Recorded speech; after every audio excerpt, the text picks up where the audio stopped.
The Hardy Boys, Hunting for Hidden Gold by Franklin W. Dixon. Gold. Oh man, I'm ready to be out of school and on the hunt. Audiobook produced and copyrighted by BodeeBooks.com. Chapter 1, In the Storm. A fortune in hidden gold. That certainly sounds mighty interesting. Frank Hardy folded up the letter he had just been reading aloud to his brother. Dad has all the luck, Replied Joe. I'd give anything to be working with him on a case like that. Me too. This case is a bit out of the ordinary. Where was the letter postmarked? Somewhere in Montana, a gold mining camp called Lucky Bottom. Montana. Gee, but I wish he could have taken us with him. We've never been more than 200 miles from home. And I've never seen a mine in my life, much less a real mining camp. The Hardy Boys looked at one another regretfully. They had just received a letter from their father, Fenton Hardy, an internationally famous detective who had been called west, but a fortnight previous on a mysterious mission. The letter gave the boys their first inkling of the nature of the case that had summoned their father from Bayport on the Atlantic coast to the mining country of Montana. A fortune in hidden gold, Repeated Frank. I hope he finds it all right. It was stolen from one of the big companies, wasn't it? Yes. He says that an entire shipment of bullion was stolen before it left the camp, so they believe it must have been hidden somewhere in the neighborhood. And his job is to find it. If he can, and the thieves as well. Joe sighed. I sure would like to be out there right now. We might be able to help him. Well, we've helped him in other cases, but I guess we're out of luck this time. Montana is too far away. Yes, and we have to keep on going to school. I'll be glad when we're through school and can be regular detectives like Dad. Frank grinned. No use grouching about it. He said cheerfully. Our time will come someday. Yes, but it seems a long time coming. Replied Joe, smiling ruefully. Oh, in a few more years, we'll be going all over the country just like Dad, solving robberies and murders and having all sorts of excitement. We haven't done too badly so far anyway. Yes, we had the fun of discovering the Tower treasure. And running down the counterfeiters. Yes, and solving the mystery of the house on the cliff and finding out about Black Snake Island. The boys were referring to previous cases in which they had been involved and in which their ability had been proved. But it had been several months since any adventure or excitement had come their way, and they were feeling restless. The more so now that they knew their father was at that moment in the remote mining camp in the West, engaged on a mystery that seized their imagination. Hidden gold, Said Joe, half to himself. That would be a case worth working on. Forget it. Laughed his brother. There's no use making yourself miserable wishing we were out there, because we're not, and it doesn't look as if there's much chance that we shall be. Perhaps his old case isn't so exciting anyway. You're not going to spend all Saturday wishing for something you can't have. Don't forget we're to go out with Chet and Jerry this afternoon. That's right, Declared Joe. I'd almost forgotten. We were to go skating, weren't we? Yes, and it's about time we started, or the others will be going without us. This possibility moved Joe to action, and in a few moments the Hardy Boys had dismissed their father's letter from their minds and were rummaging in a cupboard beneath the stairs for their skates. They had planned to meet their chums at the mouth of Willow River, a stream that ran from the mountains down through the farmlands to Barmet Bay, on which Bayport was located. It was a brisk, clear winter afternoon, ideal for an outing, and their Saturday holiday from Bayport High School was much too precious to be spent indoors. Their Aunt Gertrude, an elderly, crotchety maiden lady of certain temper and uncertain years, eyed them suspiciously as they came into the hallway with their skates and began donning sweaters and warm gloves. Skating, hey? She sniffed. You'll go through the ice. I'll be bound. The boys knew from experience that it was always best to placate Aunt Gertrude. We'll try not to, Aunt Gertrude, Frank assured her. You'll try not to. A lot of good that will do. If the ice isn't strong, all the trying in the world won't keep you from going through it. And the ice isn't strong. I'm sure it isn't. It can't be. The fellows have been skating on Willow River for more than a week now. Maybe so. Maybe so. They've been lucky, that's all I can say. You mark my words that ice will break one of these fine days. I only hope you boys aren't on it when it does. I hope so too, Laughed Frank, drawing on his gloves. It's no laughing matter. persisted Aunt Gertrude gloomily. Well, I suppose if you will court death and destruction, an old lady like me can't do anything to stop you. Although you'd be better off at home studying. Run along, run along. Goodbye, Aunt Gertrude. Run along, be home early. Don't skate too far out. Don't get lost. Don't get caught in a snowstorm. I'm sure there's one coming up. I know the signs. My lumbago is troubling me again today. Don't forget to come back in time for tea. Aunt Gertrude's favorite word was don't, and she persisted in treating her nephews as though that they were but a grade advanced from kindergarten. Mrs. Hardy was out for the afternoon, and in her absence, the worthy spinster rejoiced in her opportunity to exercise her authority. When she had exhausted her store of admonitions, the boys departed, and she watched them from the door with gloomy forebodings as to the ultimate outcome of their skating trip. Aunt Gertrude was a pessimist of the first water. When the Hardy boys reached the foot of the street, they found Chet Morton, rotund and jovial, and Jerry Gilroy, tall and red-cheeked, awaiting them. Just going to start without you. Declared Chet, swinging his skates. We had a letter from Dad, and we were so interested in reading it that we mighty near forgot about the trip. Confessed Frank. Where is he? Out in Montana, in a mining camp, working on a case. Man, he's lucky. Said Jerry enviously. I'll say he is. Agreed Frank. Joe and I have just been wishing we could be out there with him. Well, we can't have everything. Chet said cheerfully. Come on, I'll race you to Willow River. He dashed off down the snow-covered street, the others in close pursuit. The race was of short duration, for Willow River was some distance away, and the boys soon slowed down to a walk. At a more reasonable gait, they continued their journey, and within half an hour had reached the river, now covered with a gleaming sheet of ice. In a few minutes, the lads had donned their skates and were skimming off over the smooth surface. The banks of the river were covered with snow, and the trees along the shore were bare and black. Above the hills, the sky was of a slaty gray. Looks like snow, Frank commented as they skated on up the river. Oh, it'll blow over. Answered Chet carelessly. Let's go on up to Shallow Lake. We don't want to be away too long. It'll be dark before we get back. We can skate up there and back in a couple of hours. Come on. It was a brisk, cold afternoon, and the boys did not need much urging. Shallow Lake was back in the hills, but the boys made such good time over the glassy surface of the river that it was not long before they left the farmlands behind. Frank Hardy cast an anxious glance at the sky every little while. He knew the signs of brooding storm, and the peculiar haziness above the horizon indicated an approaching snowstorm. However, he said nothing, in the hope that they would be able to reach the mouth of the river again before the storm broke. It was 4 o'clock before the Hardy boys and their chums reached Shallow Lake. It was a picturesque little body of water, and the ice shone with a blue glare, smooth as glass and free of snow. It was a natural skating rink, and Chet Morton gave a whoop of delight as he went skimming out upon it. The boys enjoyed skating on the lake so greatly that they scarcely noticed the first few flakes of snow that drifted down from the slaty sky, and it was not until the snowfall became so heavy that it almost blotted out the opposite hillsides that they thought of going back. Looks as if it's settling down for the night. Joe remarked. We'd better start back before we get lost. Might as well. Agreed Chet Morton with a sigh. I wish we'd come out here this morning. I'd like to skate here all day. With Frank Hardy in the lead, the boys began to make their way toward Willow River, where it left the lake. They were about half a mile out on the open expanse of ice, and the snow was now falling heavily.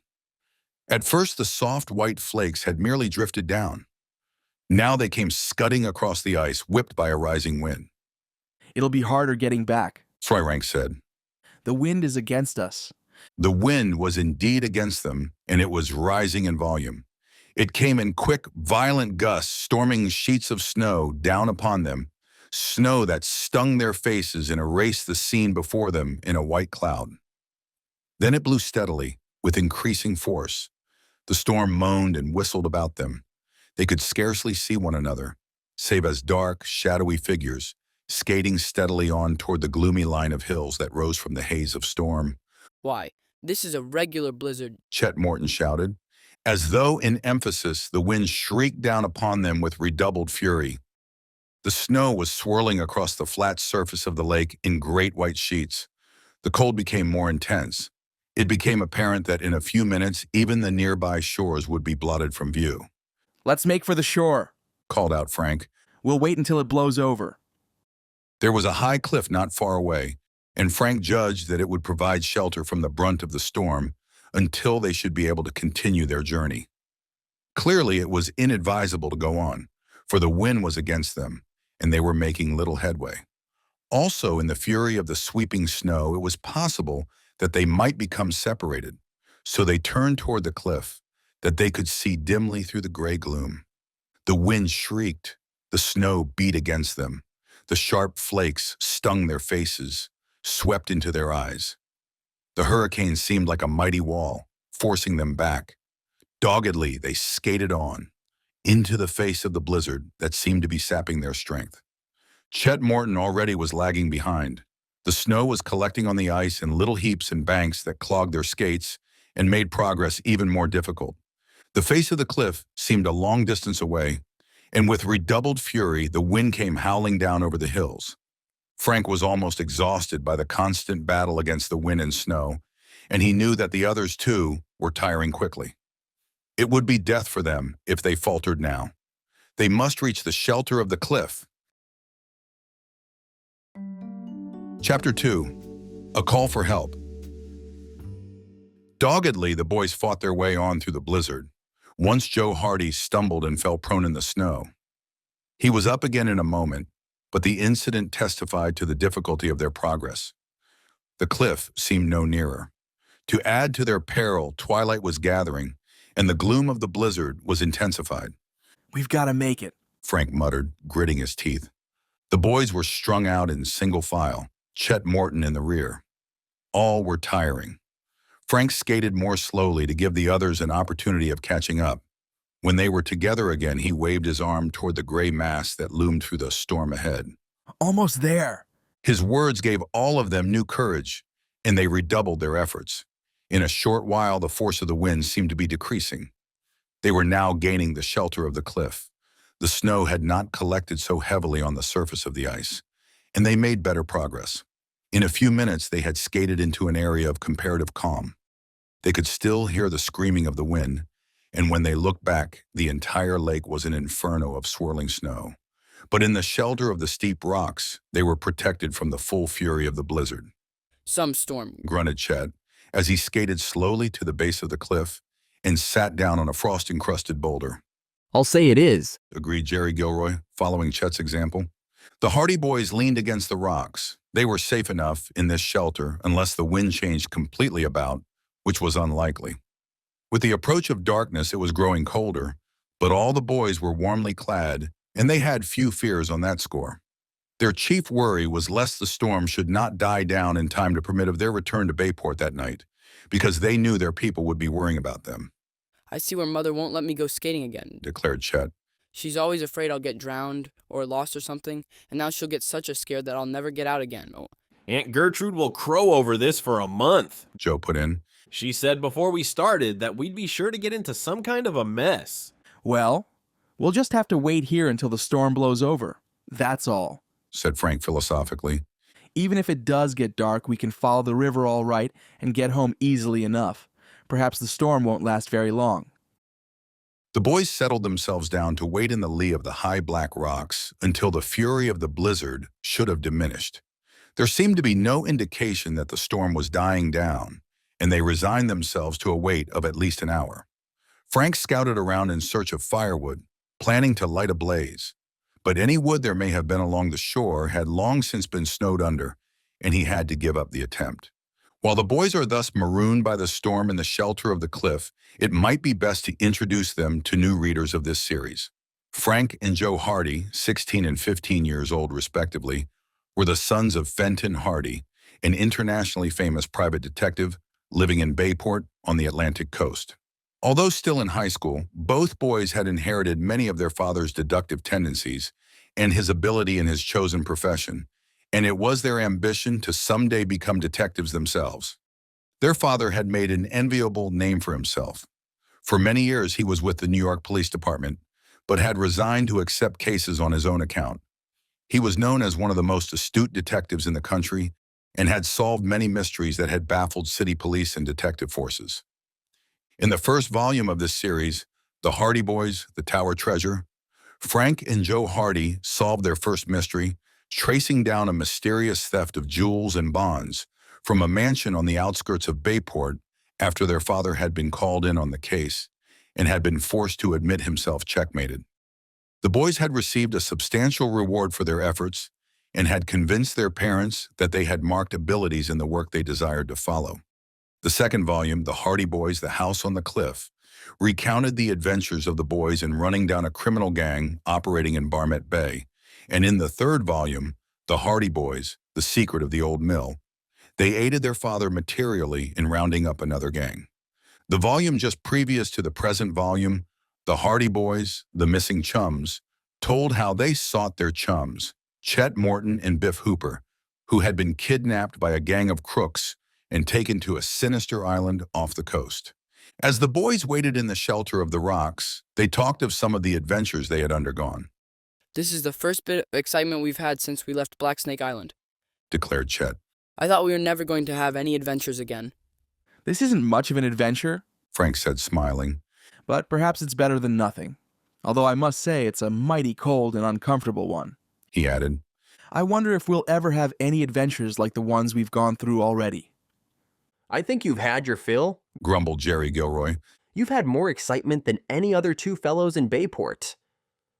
I suppose we have. Like the time the smugglers caught Dad and kept him in the cave in the cliff, and then caught us when we went to rescue him. And the time we got into the old mill and found the gang at work, Added Joe. Or the fight on Black Snake Island when you came after Biff, Hooper, and me. Chet Morton put in. You've had enough adventure to last you a lifetime. What are you kicking about? I'm not kicking, just wondering if we'll ever have anything else happen to us. If this blizzard keeps up all night, you can chalk down another adventure in your little red book. Declared Jerry. That is, if we don't freeze to death. Cheerful. It doesn't look as if the wind is dying down anyway. They looked out into the swirling screen of snow. The wind, instead of diminishing, seemed to be increasing in fury, and the snow was even sweeping in little gusts and eddies into their refuge at the base of the rocks. The swirling snow hid the opposite shore of the lake completely, and the howling of the wind was rising in volume. Suddenly, they heard a strange crashing noise that came from directly overhead. All looked up, startled.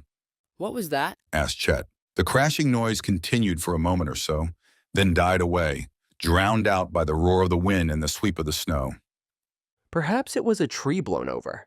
suggested Jerry. A tree wouldn't make that much noise. Frank objected, for the crash had been unusually loud and prolonged, and it had seemed to be accompanied by the snapping of timbers. The boys waited, listening, but the sound had died away. it was right above us. Joe said. Hardly had he spoken the words, then there came a second crash, louder than the first, and then with a rush and a roar, a great avalanche of snow came hurtling down upon the boys from the side of the cliff. The snow engulfed them, swept over them, almost buried them as they struggled to avoid it. Then in all the uproar, they heard another thundering crash close at hand. Spluttering and struggling to extricate themselves from the avalanche of snow that had swept down from above, the boys could scarcely realize what had happened. As for the origin of the crashing sound they had heard, it was still a mystery. Then above the clamor of the gale that seemed to rage in redoubled volume, they heard a faint cry. It came from the fog of swirling snow close by. Then the shrieking wind drowned the sound out, but the boys knew that it had been a cry for help. Frank struggled free and lent Joe a helping hand until they were both clear of the great heap of snow and ice. Chet Morton and Jerry Gilroy also fought their way clear without difficulty, for the snow was soft and the avalanche had not been of great proportions. I heard someone call. Frank shouted. Listen. Shivering with cold, the boys stood knee-deep in snow and listened intently. There came a lull in the gale. Then faintly they heard the shout again. "Help!" came the cry. "Help! Help!" It came from somewhere immediately before them, and as the wind shifted just then, Frank caught sight of a dark object against the surface of the snow. Come on. He shouted to the others and began plunging through the snow over to the object he had spied. The boys reached it in a few minutes. To their unbounded astonishment, they found that they were confronted by the side of a small cottage.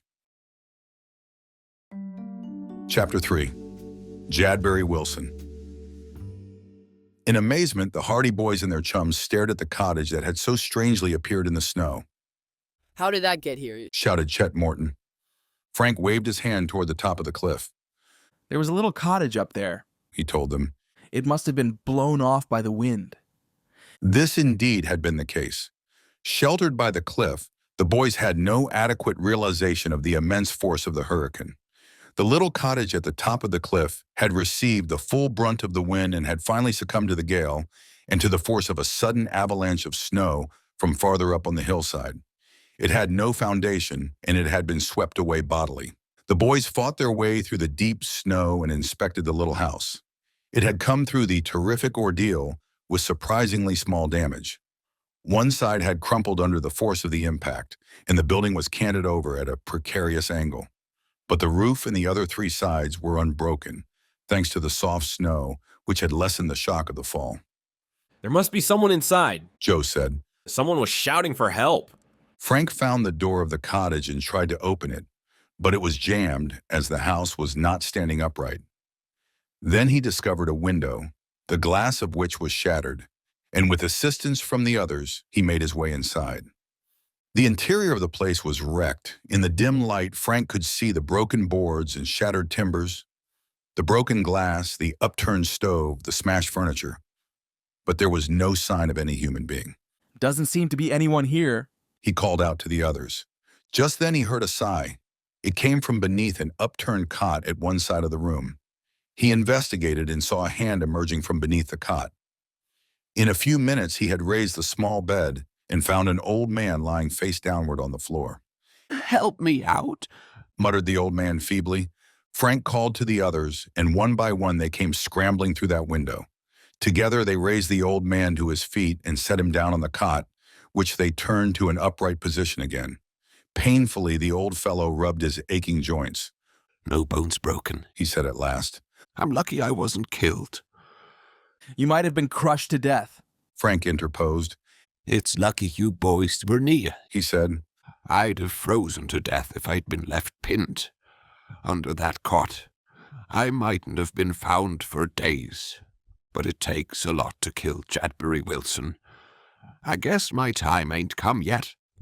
The old man looked around and smiled feebly at the lads. He was small, but sturdy of frame, with kindly blue eyes and a gray beard. "I've often thought it was dangerous to live in a place at the top of a cliff like that," he said. "There've been times when the wind was so strong I was afraid it would pick up my house and lift it clean out into the lake. But somehow it always stood up until today. It all came so suddenly I hardly knew what was happening. Mighty good thing the house landed right side up. How did you lads come to be nearby?" We were on a skating trip and we got caught in the storm. Frank told him. We took refuge at the foot of the cliff and we were standing there when we heard the crash. Then we heard someone call. "That was me. I didn't think there was any use of hollering, but I hollered just the same, though I didn't think there was a human soul within 3 miles. Jadbury Wilson got up off the cot, but subsided back with a groan of pain. "I got banged and bumped around too much," he said. "Thought I'd get busy and try to straighten things up around here." "We'll do that," said Jerry Gilroy promptly. "Everything's pretty well smashed up," observed the old man. "but you could maybe fix up the stove so it would work again. Looks as if we're all here to stay until the storm blows over. Anyway." The boys made Jadbury Wilson comfortable on his cot, and then they set to work to restore some semblance of order to the interior of the little cabin. They managed to patch up openings in the walls through which the snow was drifting, and although one side of the cottage had collapsed completely, there was still sufficient room in which to move about. They nailed a tarpaulin over the broken window, righted the table and chairs, and picked up the tin dishes that were scattered about on the floor. The stove gave them most trouble, but they were able to set the stovepipe up again and light a fire so that before long, a comfortable warmth began to pervade the interior of their shelter. Jadbury Wilson, lying on the cot, approved of their efforts. We're in out of the storm anyway, He said. That's the main thing. And from the sound of that wind, it ain't as yet dying down any. Frank Hardy drew aside the tarpaulin and looked out. It was dark now, and with nightfall the blizzard seemed to have increased in volume. The wind beat against the sides of the cabin. The snow swished madly against the roof. We're marooned here for the night. He told his chums, It could be worse. remarked Joe, We're lucky to be under cover. I'll say we are. declared Chet, Might as well make the best of it. How about eating? demanded Jerry, You'll find tea and bread and bacon in the cupboard. said Jadbury Wilson. I'm feeling sort of hungry myself. The boys rummaged about in the cupboard, which was undamaged, and found provisions. The water had been spilled, but Frank melted some snow on the stove and after a while had the kettle boiling. The fragrant smell of frying bacon pervaded the cabin, and in due time supper was served, all doing full justice to the meal. Afterward, they washed the dishes and set about making themselves comfortable for the night. Jadbury Wilson possessed but the one narrow cot, so the boys saw they would be obliged to sleep on the floor of the cabin. However, the old man had plenty of blankets, and it was decided to have each lad stand watch for 2 hours in order to keep the fire going. In spite of the fact that the bitter wind swept through chinks and crannies in the cabin walls, the place was comfortably warm, the fire radiating a good heat in the confined space. Jadbury Wilson was disconsolate. Troubles never seem to come one at a time. He groaned, lying on the cot. This is the finishing touch. Have you been having bad luck, Mr. Wilson? Asked Frank sympathetically. I've had nothing but bad luck for more than a year past now. This is the worst blow yet. I'll never be able to put this house back on the cliff again. Oh, perhaps it isn't as bad as that. Said Joe cheerfully. You might have been badly hurt. There's that to be thankful for. I suppose you're right, lad. I suppose you're right. I ought to be glad I'm still alive. But when you're getting old and poor and you ain't able to work like you've been used to, and everything seems to be going against you, it ain't so easy to keep cheerful. The old man seemed so downhearted that the boys did their best to console him. But this final disaster to his humble cottage had proved a hard blow. He lacked the resiliency and optimism of youth. There was a time when I should have been worth lots of money, He told the boys. and if I had my rights, I ought to be worth lots of money today. But here I am, with not many years ahead of me, living away out here alone in a little 2x2 cabin, and now the wind has to come along and blow it into the lake. It don't seem fair, somehow. What do you do for a living, Mr. Wilson? Asked Chet Morton.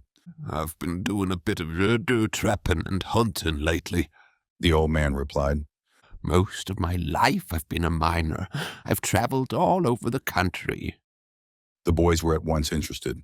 A miner, were you? Yep, I've been in Montana and Nevada in the early days. At mention of Montana, the Hardy boys glanced at one another. Jadbury Wilson did not seem to notice. I've been in the Klondike in the rush of '98. And I've been up in Cobalt and the Porcupine, too. Made a little money here and there, but somehow something always happened to keep me out of the big winnings. If I had my rights, I ought to be worth plenty. But it's too late now. He sighed. It's too late for me to start out on the trails again. I ain't young enough now. The boys were sorry for the old man, but after a while he was quiet, and soon his heavy breathing indicated that he had fallen asleep. I hope Aunt Gertrude and Mother aren't worrying too much, Said Frank, as he prepared to undertake first watch. It can't be helped. Said Joe, wrapping his blanket around him. We'll be able to get back tomorrow. We might take the old man with us. Chet suggested sleepily. He's pretty well bruised and battered, and he won't be able to live here until the cabin is fixed up again. That's a good idea. Frank put another stick of wood in the stove. You have next watch, Chet. May as well get all the sleep you can. In a few minutes there was scarcely a sound in the cottage save the crackling of the fire. The timbers of the building creaked and groaned as the night wind hurled itself against the fragile shelter. Snow slashed against the roof. Frank Hardy shivered. He was glad they had obtained even this refuge from the blizzard. Chapter 4, A Tale of the West. Next morning, the storm still raged, and although its fury had somewhat abated, the snow was still falling so heavily and the wind was still blowing with such intensity that the boys decided to wait in the shelter of the wrecked cabin in the hope that the blizzard would die down. They were comfortable enough where they were, and after they had eaten breakfast, they even began to enjoy their predicament as an adventure which their school chums would envy. The worst of it is, Commented Chet. that today is Sunday and we're not getting out of one day of school. Unless, He added hopefully. the storm keeps up for another couple of days. I don't think it'll be that bad. Frank laughed. Jadbury Wilson was feeling somewhat more cheerful, although it developed that his bruises and injuries sustained when his house was blown off the cliff were more serious than had been at first apparent. No bones were broken, but he was black and blue in many spots and unable to rise from his cot without pain. However, he was philosophic enough to regard the mishap as part of his lot in life, and it was easily seen that the company of the boys cheered him up immensely. I've had so much bad luck already, He told them. that it don't seem like much worse could ever happen to me. What kind of bad luck? Asked Joe, scenting a story. All kinds of it. The old man replied. When I was out in the West in the early days, it looked at one time as if I'd be a regular millionaire, and then my bad luck set in, and it's followed me ever since. Did you find any mines? Asked Frank. In Nevada we did. Me and my two partners, brothers they were by the name of Coulson, prospected about for nigh on a year without finding anything. Then, one day, just when our grub was running low and it looked as if we'd have to give up while I was cutting some firewood for the morning, my axe handle broke and the blade of it went flying about a dozen yards away. When I went over to pick it up, I found it had gone smash against a rock and chipped some of the surface away. And you found gold? Asked Joe eagerly. Their little accident uncovered a fine vein of gold, so we started to work it, and we staked our property, and was getting along fine when some smooth strangers heard about it and come out to see what we had. Well, with half an eye, they could see we'd made a real find. We were so joyful about it that we didn't try to hide it much. And that's where we made our mistake. You can't trust nobody where gold is concerned. What happened? Those smooth chaps went back to town and got a slick lawyer to work with them, and one night they come out and jumped our claims. Of course we laughed at 'em, for we knew we'd been there first, but we soon found out what we was up against. That lawyer made out that we hadn't registered our claims right, and he dragged out the case until all our money was gone and we couldn't afford to fight it any longer. And the judge gave a decision against us, and we lost our mine. Man, that was crooked. Remarked Jerry audibly. Of course it was crooked, but what could we do? We had to pack up and get out. Their mine was later worth millions, although the joke was on the crooks after all, for their lawyer horned in on the property and worked it so that he got most of it in the long run. What did you and the Coulsons do then? We was pretty well discouraged. We just hung around town for a while. But later on, we packed up and got clean out of Nevada. We didn't want to be near anything that'd remind us of how near we'd been to being rich, so we went to Montana. Prospecting? Prospecting. And there we went through all the disappointments of hunting for gold all over again. We managed to get a fellow to grub-stake us, and we went out into the mountains and spent almost a whole autumn searching high and low for some good ground, but nary a trace of gold did we find. But just as we was about to give up again, Bill Coulson struck it, and we figured that this time we would be able to hold on to it. We had a good block of claims, and off one of them I got a nugget that prospectors told me was one of the biggest ever seen in that part of the country. Well, continued Wilson, We took mighty good care that we registered our claims right that time, and we stayed there all winter, and in the spring got down to business. We mined the place ourselves, the three of us. There was a syndicate, made us an offer, but it didn't seem high enough. A fellow named Dawson, who had been prospecting with us for a while in Nevada, showed up at the camp one day, down and out. He had been having hard luck too, and he was broke. So we took him in with us, for he was a good fellow, and he had stood by us when things wasn't going well in Nevada.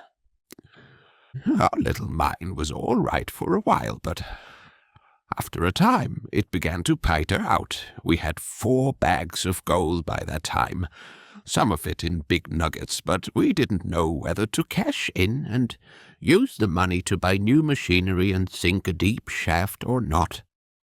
We were in our camp one night talking things over and wondering just what to do about it when we heard someone prowling around among the rocks. I went to the door and opened it, and just though then I saw a flash in the dark, and then I heard a gun go off. I jumped back into the cabin quick, and I could hear the bullet go plunk into the wood at the side of the door. Next minute there was a regular gunfight underway. A gang of toughs from town had heard about our gold and had come up to rob us. Well, sir, they surrounded our camp half the night, and it looked as if we was out of luck. There was the 4 bags of gold, everything we had in the world, and there was them bandits outside ready to shoot us if we showed our noses out the door. And our ammunition was given out, too. We knew we didn't have much chance. Finally, Dawson said the only thing to do was for one of us to try and get outside and hide the gold. There was no use hiding it in the cabin, for they'd be sure to find it. He volunteered to try and reach the mine and hide it underground somewhere, so we figured it out and decided that was our only chance. Maybe the bandits might catch him and get the gold, but if we kept it in the cabin, they'd be sure to get it anyway, so we figured we'd better risk it. Dawson had lots of nerve. That's one thing I'll say for him, although I'll never forgive him for what he done afterward. He had nerve, and somehow I could never believe he really meant to double-cross us at the time. We waited until the shooting had died down, and along about 3 o'clock in the morning, when everything was mighty dark, Dawson let himself out the back window. He got out all right, and nobody saw him, and how he ever got through the ring of bandits around the place I never could tell. He had the 4 bags of gold with him, and mighty heavy they were too. The last we knew, he was creeping across the rocks towards the shaft. And that was the last we ever saw or heard of him. "He ran away!" exclaimed the boys. He just cleared out, and he was a fellow any of us would have trusted right to the last. Oh, but it only goes to show you can't trust nobody when there's $40,000 or $50,000 worth of gold in his hands. We never heard of him again. Oh. But what about the bandits? After we thought Dawson must have hidden the gold all right, we waited till morning and then hung a white handkerchief out the window and gave ourselves up. The bandits came swarming in. There was about 10 of them. One of them was only a young chap. Black Pepper, they called him, for his real name was Pepperell. He was only a young chap, but a tougher and more cold-blooded fellow I never hoped to meet. When they searched the cabin and found that Dawson was gone, and the gold with him, they was as mad as a nest of hornets. They raved and turned the whole cabin upside down hunting for that gold, but it didn't do them no good. The gold was gone, so finally they went away, and we set out to hunt for Dawson, but he was gone.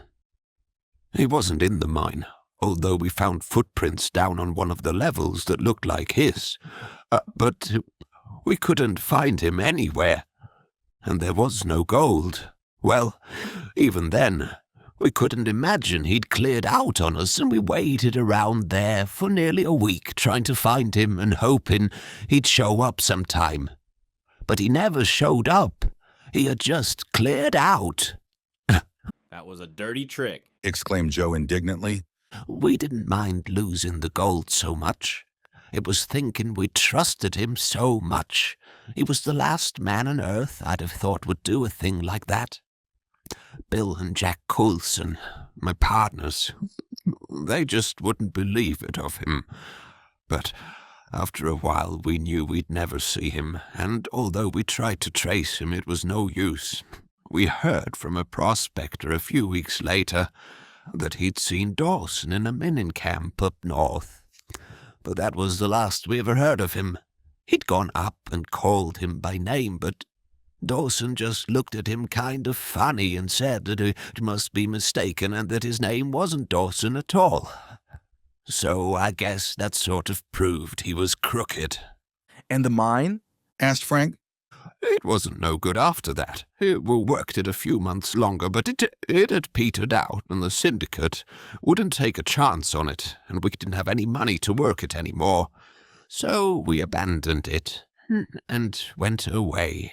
We had to split up partnership. I prospected around Montana 5 or 6 years more, but didn't make any more lucky strikes. The last I heard of Jack Coulson, he was supposed to be dead, and as for Bill, he sort of gave up prospecting and left the mining camps for good. I've never seen either of them since. I went up on a couple of gold rushes in other parts, but I was always too late. I guess it was just my bad luck. I've never had any good luck since. So finally, I come east, and I've been living up here for the last few months. Just making a living as best I could. And now, look. He gestured to the interior of the wrecked cabin. Bad luck still following me. The boys gazed at the old man in silence. His story of misfortune had made a profound impression upon them. Ill luck had certainly pursued him relentlessly. The storm's dying down, said Jadbury Wilson at last. You'll be going back to the city, I guess. But how about you? Asked Frank. I'll just have to stay here and make the best of it. I can build a new cabin, but I'm not going to build it on top of the cliff this time. I'll build it back in the wood, where the worst that can happen is having a tree fall on it. But you won't be able to work for a few days yet, Joe pointed out. That's true, admitted the old man. I can't even get up off this cot right now. You'll have to come to town with us. Have you got a sled here that we could draw you in on? I got a sled all right, but what's the use? There's no place for me to go when I do get into town. I ain't got no money. You can stay at our place, declared Frank. I know Mother won't mind. You can stay there until you get on your feet again. I'm sure it's mighty good of you, said Wilson gratefully. But I don't like to be intruding on people. The old man's simple independence won the boys' admiration. But Frank and Joe knew it would be impossible to leave him alone in the wrecked cabin in his present condition. It was unthinkable. You'll come with us, Frank said with determination. Let's get the sled ready, fellows. Chapter 5. Con Riley Under Fire. The blizzard died down as suddenly as it began, and when the Hardy boys and their chums left the cabin, they found that the snow had ceased falling and that the sun was shining brightly. They found Jadbury Wilson's long sled tied to the outside of one of the cabin walls. It had been unharmed, and it did not take the boys long to place blankets upon it and make the old man comfortable. They had to assist him out of the cabin, so greatly did his injuries pain him.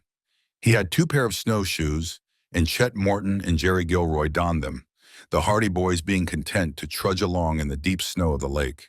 In a short time they had left the cabin and were making their way toward Willow River, pausing frequently to rest because the deep snow soon wearied them. However, when they reached the river, they found that they made better progress because the stream was protected by high wooded banks, and the snow had not drifted as deeply as on the lake. But it was mid-afternoon before they reached the road leading into Bayport. From there on, their progress was easy, and, dragging the sled with Jadbury Wilson wrapped in his blankets, they at length reached the Hardy home on High Street. Here they were all welcomed by Mrs. Hardy and Aunt Gertrude, who had been frantic with anxiety concerning the boys' whereabouts. "We were going to send out a searching party for you," exclaimed Mrs. Hardy as she kissed her sons and sent Chet and Jerry in to telephone to their parents the news of their arrival. I knew they'd get lost. I told them so, Declared Aunt Gertrude vigorously. But if she had a scolding in store for them, she soon forgot it in her immediate concern over Jadbury Wilson, whom Chet and Jerry brought into the house. When the Hardy boys explained the situation and told of their adventures and the reason for their delay, Mrs. Hardy was insistent that Jadbury Wilson should make his home with them until he could be on his feet again. "You'll certainly have to stay with us. She said. There's plenty of room." I'm sure I'm most thankful to you, ma'am, said the old prospector humbly. As for Aunt Gertrude, she was already scurrying about the kitchen making hot ginger for the new guest, and when it was ready, she stood over Jadbury Wilson until he had drunk the last drop. Then the boys put him to bed, and as the old man relaxed into the warm blankets, he sighed and remarked that it was the first time in 5 years that he had experienced the comforts of a soft mattress.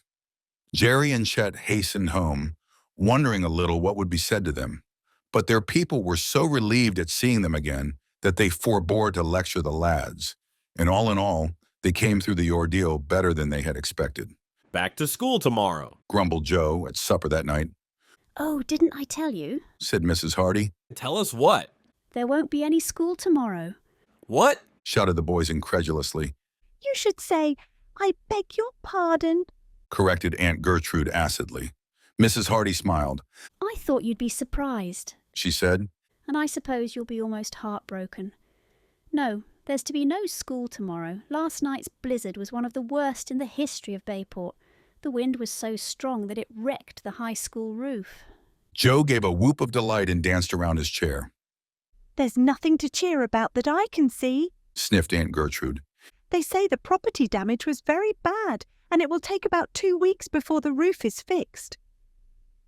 The news proved too much for the Hardy boys. Like most youths of their age, the unexpected prospect of a winter holiday filled them with delight. Mrs. Hardy smiled at them indulgently, for she had not forgotten her own school days.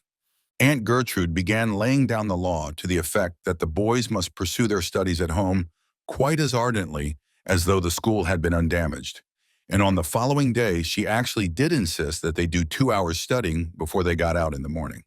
When the boys finally made their escape and raced to the nearest hillside with their bobsleds, they found most of the students of the Bayport High School already there. Tony Prideaux, Phil Cohen, Biff Hooper, Chet Morton, and Jerry Gilroy were on hand, as well as many of the girls. Callie Shaw, of whom Frank Hardy was an ardent admirer, and Iola Morton, sister of Chet, and the only girl who had ever won an approving glance from Joe Hardy, were hilariously bobsledding and looking unusually pretty in gaily colored sweaters and woolen toques, their eyes sparkling and their cheeks flushed with the cold. For half an hour or more the sliding continued, the boys having the time of their lives, and then Nemesis appeared on the scene in the person of Officer Con Riley. Now, as old readers know, Riley was the sworn enemy of the youth of Bayport, a stolid, thick-set individual with more dignity and self-importance than brains. He took the responsibilities of his position on the Bayport police force very seriously. He had the view too common to the type of elderly people who have forgotten that they once were young, that all enjoyment is sinful and that all young people are continually up to mischief. So when Con Riley saw the merry party on the hillside, he recollected an ancient and obsolete city ordinance forbidding bobsledding elsewhere than in the parks. This ordinance had originally been passed to prevent youngsters sliding down hills adjacent to the trolley tracks and thereby endangering their lives. The fact that there were no trolley tracks near this particular hill mattered nothing to Officer Riley. Majestically, he stood at the bottom of the hill and held up his hand. Sled after sled pulled to a stop, and Officer Riley, the personification of the majesty of the law, ordered the fun to cease. There was nothing to be done. Officer Riley had the authority, and he knew it, Well, said Chet Morton grimly. we'll just have to have our fun some other way. Let's have a snowball fight. Officer Riley looked dubious and produced a little notebook which he perused earnestly. He knew Chet Morton and his mischievous proclivities of old. But although he looked through the rules and regulations, hopefully he could find nothing to prohibit snowballing. However, he withdrew to the street and paced slowly up and down in the faint hope that perhaps a stray snowball might break a nearby window, in which case he would have a delicious opportunity to interfere once more with the sport. Chet gathered his cohorts and talked earnestly for a few minutes. Then, with many giggles, his followers set to work building 2 snow forts directly opposite one another. The forts were merely rude snow embankments, just sufficient to provide protection for the opposing sides. Then the young people began rolling snowballs. So far, so good. Officer Riley was unable to detect anything wrong in this. Still, the fight had not started. There was still the hope of a shattered window pane. Majestically, he paced to and fro, keeping a wary eye on the snow forts and the gaily clad figures behind the banks. Then, to his surprise, he saw Chet Morton walking slowly toward him. Officer Riley eyed Chet suspiciously. The fact did not escape him that Chet had one hand behind his back. "Aha!" he muttered. "A snowball." He was right. Hardly had the suspicion crossed his mind than it became a frigid reality. Chet seemed to aim at one of the forts, but his foot appeared to slip and the snowball smacked Con Riley's helmet with deadly accuracy, knocking it off into the snow. Riley emitted a roar of rage and astonishment. Snow was trickling down his neck. He stooped merely long enough to pick up his helmet and thrust it back on his head, where it rested at a ridiculous and rather precarious angle. Then he gave chase to the rash youth who had thus tempted his wrath. Chet went plowing through the snow, directly in between the forts. Con Riley plunged recklessly in pursuit. Even yet, he did not suspect the trick, did not suspect that Chet was merely luring him onto destruction. Not until a second snowball whizzed past his head, not until a third smacked wetly against his ear, did he realize that he had plunged neatly into a trap.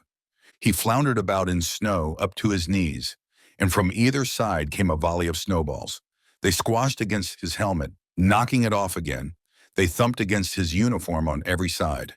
No matter which way he turned, flying snowballs met him, and the boys took good care to keep their faces out of sight. "Stop it!" he roared, but the merciless bombardment continued. He made a frantic rush toward one of the forts, but the snow was too deep to permit of rapid progress, and the air seemed full of white missiles. One snowball caught him in the eye and stopped his rush momentarily. He wavered. More snowballs caught him in the rear. He turned around and a concerted bombardment opened up from each fort. Officer Riley decided that discretion was the better part of valor, and he ignominiously retreated. As for Chet Morton, he was safely ensconced behind a particularly heavy snowbank, laughing until the tears came to his eyes. When next he peeped out, he saw that Officer Riley, having retrieved his precious helmet, was making great speed back toward the comparative safety of the sidewalk. With the greatest dignity that he could command under the circumstances, he brushed the snow off his uniform. Then, sadly, he resumed his beat and headed toward the downtown part of Bayport, where citizens were more law-abiding and where snowballs were unknown. The Hardy boys and their chums saw their enemy disappear around the block, and then Chet rose to the top of the ramparts and gave a cheer of victory. "We've met the enemy, and they are ours," he quoted. A snowball from the opposite fort struck him on the ear, and he sat down abruptly. Then the fight began in earnest. It was not until Chet had personally led his warriors out of their fortress and across the no-man's land between to win a glorious victory over the other army, and had personally washed the face of the marksman who had ruined his triumphant cheers, that peace was restored. Then, the forts having been demolished, the bobsleds were pressed into service again, and the hill rang with shouts and laughter until nightfall. For Officer Con Riley made it his business to attend to duties downtown for the rest of the day. Chapter 6. A Message from Montana. When the Hardy boys returned home that night after their afternoon's fun and sat down to an ample hot dinner of steak and onions, with mashed potatoes, thick gravy, and all the trimmings, as Jadbury Wilson expressed it, they found that the old miner had won a firm place in the household. He was able to be up and around again, although he hobbled painfully about. But his tales of the early days in the mining country of the West had won the interest of the women. Mrs. Hardy was particularly interested when he talked of Montana, because of the fact that her husband was in that particular state at the time. As for Aunt Gertrude, she was in a constant condition of solicitous excitement, seeing that the old man was comfortable, and comfortable he was. It was a treat to see him relax in an easy chair after dinner, puffing contentedly at the pipe that he never allowed out of his sight. In the evening, Frank and Joe besought him to tell again the story of how he had been so basely cheated of his fortune in the West, and the women listened entranced to the strange tale. Do you mean to tell me that that wicked man actually ran away with all the gold you had worked for so hard? Exclaimed Aunt Gertrude indignantly. Looks that way, ma'am. The scoundrel! I just wish I had him here for a minute. I'd tell him a few things. I'd tell him a few things myself, said Wilson mildly. Still, it was a great many years ago, and there's no use thinking about it now. The gold's gone, and I'm an old man. Oh, It's a shame, said Mrs. Hardy. I guess I couldn't have been much use as a prospector, or I'd have been able to hold on to what I got, observed Wilson. I've come to the conclusion that a man gets pretty much what he deserves in this world. If he ain't smart enough to hold on to what he's got, he deserves to lose it. Didn't you make anything out of your mining days at all? Put in Frank. Oh, a few dollars here and a few dollars there, enough to keep me in grub and with a place to sleep. Once in a while, I'd make some extra money, but it never lasted long somehow. I got a claim out in Montana yet, so far as that goes. Is it worth anything? Jadbury Wilson shrugged and stroked his beard. Maybe worth much, maybe worth nothing, he said. Can't you find out? I haven't got enough money to work the property. It's the only claim I've been able to pay my dues on all these years. But I kept paying 'em, sort of hoping something would turn up someday. I've always thought it should be a good claim. It's in a good location. But I've never had enough money ahead to do any more work on it. Can't you get anyone to finance you? Asked Joe. Not me, sighed the old man. All through Montana, I got the reputation of being too unlucky. They're afraid to take a chance on me anymore. They say, "Why, that's Jad Wilson's claim, even if it is good. He's always been so all-fired unlucky that we'll be bound to lose our money." So they pass it up. Never mind. Perhaps you'll come into your own someday, said Mrs. Hardy comfortingly. It'll have to come mighty soon then, replied the old man with a wry smile. I've waited so long now that it seems I'll be dead and gone before my luck starts to turn. However, under the influence of the warm fire and the cheerful company, his natural optimism manifested itself, and he was soon entertaining his newfound friends with stories both humorous and tragic of his adventures in the early days of the rough and ready mining camps of the West. I'd love to go out there, said Joe wistfully. It ain't all beer and skittles, said Jadbury Wilson. There's quite a bit of adventure, but there's a lot of rough living and mighty skimpy eating at times. I've often seen the day when all my flour and beans would be gone and the grocer wouldn't trust me for another nickel's worth. And of course, the West has changed a lot nowadays. It's got mighty civilized, they tell me. Our father is out in Montana now, Frank remarked. You don't say? And whereabouts in Montana is he? He's at a mining camp. It's a queer-sounding place called Lucky Bottom. Jad Wilson's eyes widened. Lucky Bottom, he exclaimed. Can you beat that? Why? Lucky Bottom is right near the place where Bart Dawson run away with all our gold. Isn't that a strange coincidence? Ejaculated Mrs. Hardy. It sure is, agreed Jad Wilson. Mighty strange to think that he should be in the very place where we lost our fortune. It's a small world, ain't it? What kind of place is Lucky Bottom? Asked Frank. It ain't very big. In the old days, it was a real rough and ready mining camp with dance halls and saloons. Then, as the mines got worked out and the miners went on up into the copper fields, the town sort of dwindled away. It's a sort of ghost camp nowadays, I guess. Nobody there but a couple of storekeepers and a few cow miners who keep plug and wobbed away, still hoping to find some gold that somebody else has missed.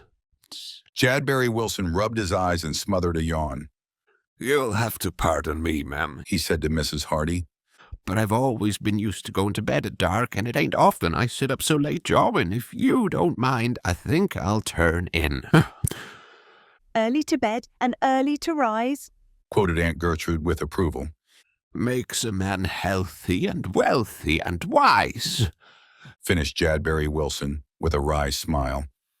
Well, I've been getting up early and going to bed early all my life, and it's never made me wealthy, and I'm mighty sure I ain't very wise. About all it's done is to make me healthy. You couldn't kill me if you belted me over the head with a church. He bade them good night and went upstairs to bed. Aunt Gertrude remarked that the Hardy boys would be well advised to follow the old man's example in the matter of early retirement. But they sat up for almost an hour before the fire, talking over some of the yarns the old miner had recounted. He sure had some great experiences, said Frank, before they went to sleep that night. You bet he did. I wish we could get out there for a while. It probably wouldn't be the same now. He said the country has got pretty tame. It can't be so tame when they have to call Dad out there in their gold-stealing cases. There must be some excitement left. Oh well, there's not much chance of us getting out that far to find out. Go to sleep. But in the morning, a surprise awaited them. When they came down to breakfast, they found Mrs. Hardy already at the table, perusing a yellow sheet of paper. Telegram? Said Frank. Mrs. Hardy nodded. It's from your father. Is he coming back? Not yet. As a matter of fact, he wants you boys to go out to him at once. Frank and Joe looked at one another incredulously. The news seemed too good to be true. Mrs. Hardy handed over the telegram. It read, "Please let Frank and Joe come to me at once. We'll send special word and instructions to Majestic Hotel, Chicago. Fenton Hardy." What on earth can this call mean? Exclaimed Frank in complete amazement. I can't understand it at all. Admitted their mother. She was frankly worried. I don't care whether I understand it or not, said Joe. It means he wants us to go out west, and that's enough for me. When can we start? The telegram says at once. Mrs. Hardy remarked. It seems very strange, and so sudden, too. I wonder what on earth he can want you for. Perhaps he needs our help on that case he's working on, Frank suggested. Aunt Gertrude, who had hitherto taken no part in the discussion, sniffed audibly. The Hardy boys were so excited that they could hardly eat their breakfast. All through the meal, they jubilantly discussed details of the proposed trip, and when Mrs. Hardy, although admittedly worried at the prospect of letting them go so far by themselves, agreed that they might go immediately, as the telegram suggested, they flung themselves into a feverish orgy of packing. Jadbury Wilson was highly interested and gave them a number of excellent suggestions as to what they should take with them on the trip. Lots of good heavy underclothes and plenty of woolen socks, he said. You'll find it plenty colder out there than it is here.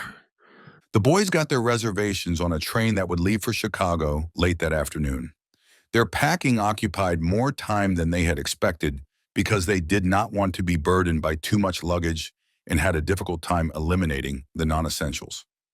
At last, however, they were ready. Aunt Gertrude, who had kept up a running fire of instructions and admonitions concerning their conduct on the journey, and who freely predicted disaster in the shape of train wrecks and robbers, gave them her final instructions. Mrs. Hardy, who merely kissed them goodbye and told them to write to her as soon as they reached Chicago, called a taxi to take them to the station, and Jadbury Wilson, warning them to be on the lookout for them city slickers in Chicago, and advising them not to talk to strangers, told them not to worry inasmuch as he would look after their mother and Aunt Gertrude. The taxi arrived. The luggage was tossed in. The boys scrambled into the back seat. Aunt Gertrude shrieked, "Goodbye," a dozen times and sobbed audibly. Their mother waved a handkerchief. Jadbury Wilson brandished his cane. Then, with a roar, the taxi sped down the street and headed toward the station. Already the boys could hear the long-drawn whistle of the train. "Off for Montana!" exclaimed Frank. I'm afraid of only one thing, remarked his brother. "What's that?" I'm afraid I'll wake up and find I've been dreaming.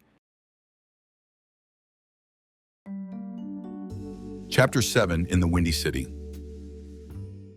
The Hardy boys had never been on a long train journey before, and the trip, consequently, was replete with interest for them.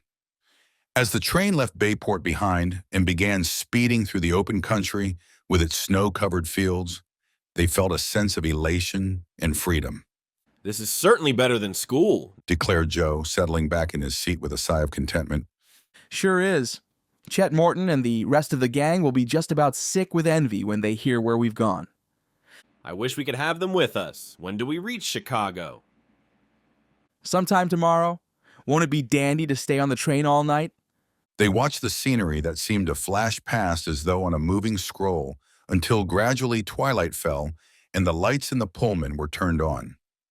They went into the dining car where they were served by a massive Negro with an air of elaborate courtesy. The novelty of eating an excellent and perfectly served dinner while speeding swiftly across country appealed to them, and when they had finally risen to their feet and left a tip for the waiter, Joe was of the opinion that he could imagine nothing better than living this way all the time. And when I grow up, if I have money enough, I'll just live on the trains, he said solemnly. You'd soon get tired of it. Not me. And not until the novelty of the long journey began to wear off did Joe admit to himself that possibly such an existence might be wearisome in the long run. They slept the sound slumber of healthy youth and were up early next morning for the first breakfast call. There, at their table, with its immaculate linen and gleaming silverware, they did justice to crisp bacon and golden eggs. The meanwhile, looking out the wide windows at the murky chimneys and dark masses of factory buildings as the train entered the outskirts of a large city. The train roared across viaducts, and they could see trolleys and automobiles speeding to and fro in the city streets in bewildering confusion. For the first time, they began to have some appreciation of the real extent of their country. I guess Bayport isn't the only city in the States, said Frank with a smile. It looks pretty small compared to some of these that we've gone through. But as the morning passed, they wearied at last of looking at the scenery, varied as it was, and toward mid-afternoon, they began to be impatient for a sight of Chicago, when at last the train began to roar through the suburbs of the Windy City, as a friendly porter called it when they had failed to understand his reference to it as chi. They felt a mounting excitement, but the train rushed in past seemingly endless rows of houses, then past miles of industrial buildings overhung with a cloud of murky smoke, until they thought the center of the city would never be reached. The journey came finally to an end. Their porter was on the platform with their grips. They tipped him for his services during the trip and made their way down the crowded pavement, through the gates into the concourse of the enormous station. Here they gazed about in frank wonderment at the bustling hordes of people, all intent on their own affairs, moving to and from the trains. The constant sound of shuffling feet, buzzing voices, clanging bells, all the varied noises of a great railway station, sounded like the roar of the ocean in their ears. They made their way outside and clambered into a waiting taxi, directing the driver to take them to the hotel their father had mentioned in his telegram. In a short time, the car drew up at the entrance. After a brief ride through crowded, noisy streets that made the main street of Bayport seem like a country lane on Sunday afternoon by comparison, a bellboy seized their grips and the boys presented themselves at the desk. The clerk glanced at their names after they had signed. Ah, yeah, he said. Frank and Joe Hardy. Your room has been reserved for you, and there is also a letter, I believe. He reached into a pigeonhole in a compartment nearby and produced a letter which he tossed over to them. He struck a bell smartly. Front. Show these gentlemen to 845. Feeling highly important at being referred to as gentlemen, and at having a bedroom actually reserved for them in a hotel of such grandeur, the Hardy boys followed a military-looking bellboy to the elevators, whence followed a swift ascent to the 8th floor, then down wide, silent corridors to their room, a substantial, bright, and airy room with bath. It was all a revelation to the lads who had never been in a big hotel before, and when they looked out the big windows down on the thronging life of the city streets below, they were excited beyond measure. First of all, we'll read Dad's letter, said Frank. These are the instructions he promised, I suppose. He opened the envelope and read, My dear boys, I could have given you all the instructions that were necessary in the telegram I sent to your mother, but I thought it best that you come to Chicago first and have a little rest before resuming your journey. This would also give me a chance to tell you more about the mission I have decided to send you on. The truth of the matter is, I have been hurt and am now laid up in a miner's cabin, and have been unable to continue my investigations in the case I have in hand. For this reason, I am calling on you to help me, for I think I can trust to your abilities by now by reason of the assistance you have given me in other cases. I did not want to worry your mother needlessly, which is the reason I did not mention my injury. It is not serious, but it will be some time before I am able to be on my feet again, and, in the meanwhile, time is precious. In my investigations here, I have discovered a secret concerning some stolen gold. It is this matter that I wish you to investigate for me. To do so, it will be necessary for you to come to Lucky Bottom, Montana, at once. Have a good night's rest at the hotel and then come on here. I am under the care of a miner by the name of Hank Shale, and when you reach Lucky Bottom, anyone will be able to tell you where to find his place. I shall be expecting you, so do not fail me. I hope you have a pleasant trip. Do not worry about me, as I am in good hands and progressing favorably. Your dad, Fenton Hardy. Frank put down the letter with a low whistle. So that's the reason he called for us, He said, Dad's been hurt. He says it isn't very serious. It's serious enough when it means he's not able to be on his feet. Perhaps we ought to start out to him right away. Not much use of that. objected Joe.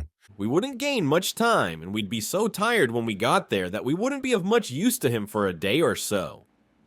I think we'd better rest here tonight, as he suggests, and go on tomorrow. Frank considered his brother's advice sound, and, after enjoying a good dinner, the boys went out and wandered about the busy streets for almost an hour, enjoying the sights of the windy city.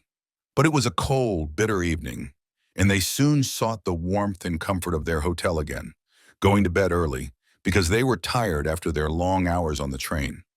They were told by the information clerk that their train would leave at 11 o'clock the following morning. This gave them plenty of time for a good sleep, a bath, and a leisurely breakfast. When all their preparations for the continuation of the journey had been made, they presented themselves at the desk in the lobby to check out. Frank paid the bill, and the boys were just about to move away from the desk when a neat, elderly man, somewhat below medium height, came up to him. "Are you the Hardy boys?" He asked, glancing quizzically at them. Yes, "I was told to be on the lookout for you," said the elderly man. "My name is Hopkins." who sent you, Mr. Hopkins? Asked Frank politely. "I am your father's lawyer, that is, in Chicago," said the neat little man. "He sent me a telegram last night asking me to look you up here and do what I could for you. I have arranged for your transportation as far as Lucky Bottom. That's where you are bound, isn't it?" Yes, that's the place. "Well then," said Mr. Hopkins, "if you'll come with me, I'll see that your accommodations are ready for you. I made the arrangements with the railway this morning." Reflecting that they were certainly obtaining first-class service on their trip across country, the Hardy boys accompanied Mr. Hopkins across the lobby and out to the street, where a taxi was waiting. The porter put their luggage inside, and Mr. Hopkins got in with them, directing the driver to the station. "Your father is an old friend of mine," said the lawyer, "and I'm only too glad to be of service to his sons. I handle a great deal of his Chicago business for him." Although the Hardy boys had not been aware that their father had a great deal of Chicago business, they were properly appreciative of Mr. Hopkins's kindness. And when they finally reached the station and he guided them through the gates to the train, they expressed their thanks for what he had done for them. "It's nothing, he said brusquely, We can hardly look at it that way, replied Frank. Mr. Hopkins, absorbed in the details for the boys' comfort, did not answer. Instead, he turned and said, "Porter, how about compartment B?" "All ready, sir. All ready." the porter assured him, leading them to the compartment. "All ready, sir, just as you asked." We're traveling in style, murmured Frank, nudging his brother. Chapter 8, The Second Stranger. Mr. Hopkins bustled about the compartment, making everything comfortable for the Hardy boys and chatting affably. You'll be looked after right until you reach Montana, he said. You won't have to change trains. There'll be no bother. We're very grateful to you, began Frank. The little lawyer dismissed their thanks with a gesture. It's no trouble at all, he said. No trouble at all. Your father would do as much for me any day. From out on the platform, they heard the stentorian cry, "All aboard!" Mr. Hopkins glanced at his watch. I'll have to go, he said quickly. Then, without waiting to say goodbye, he dashed out of the compartment, slamming the door behind him in his haste.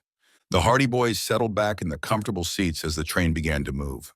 They looked out the window as they emerged from the great train shed, and then they were occupied gazing at the city streets as the locomotive picked up speed and roared on its way. In due time, the train passed through the outskirts of Chicago. Then it rushed on through open stretches of country, past little towns and villages. It was an express that evidently stopped only at the larger cities. At this rate, it won't take us long to reach Montana, Frank remarked. We're sure making good time. What do you say to going out and sitting in the observation car for a while? Frank suggested. It's roomier than this compartment. Suits me. Frank went to the door. To his surprise, he found that it would not open. He tried again, but the door refused to budge. That's funny, he remarked. We're locked in. Both the boys tried the door, but it was of no avail. The catch must have been on when Mr. Hopkins went out, Frank said. Even yet, the real truth of the situation had not dawned on them. They hammered on the door for a while, but no one heard them. At last, Frank caught sight of the bell button. That's stupid of me, he said with a smile. I should have known there'd be a bell to call the porter. He pressed the button and waited.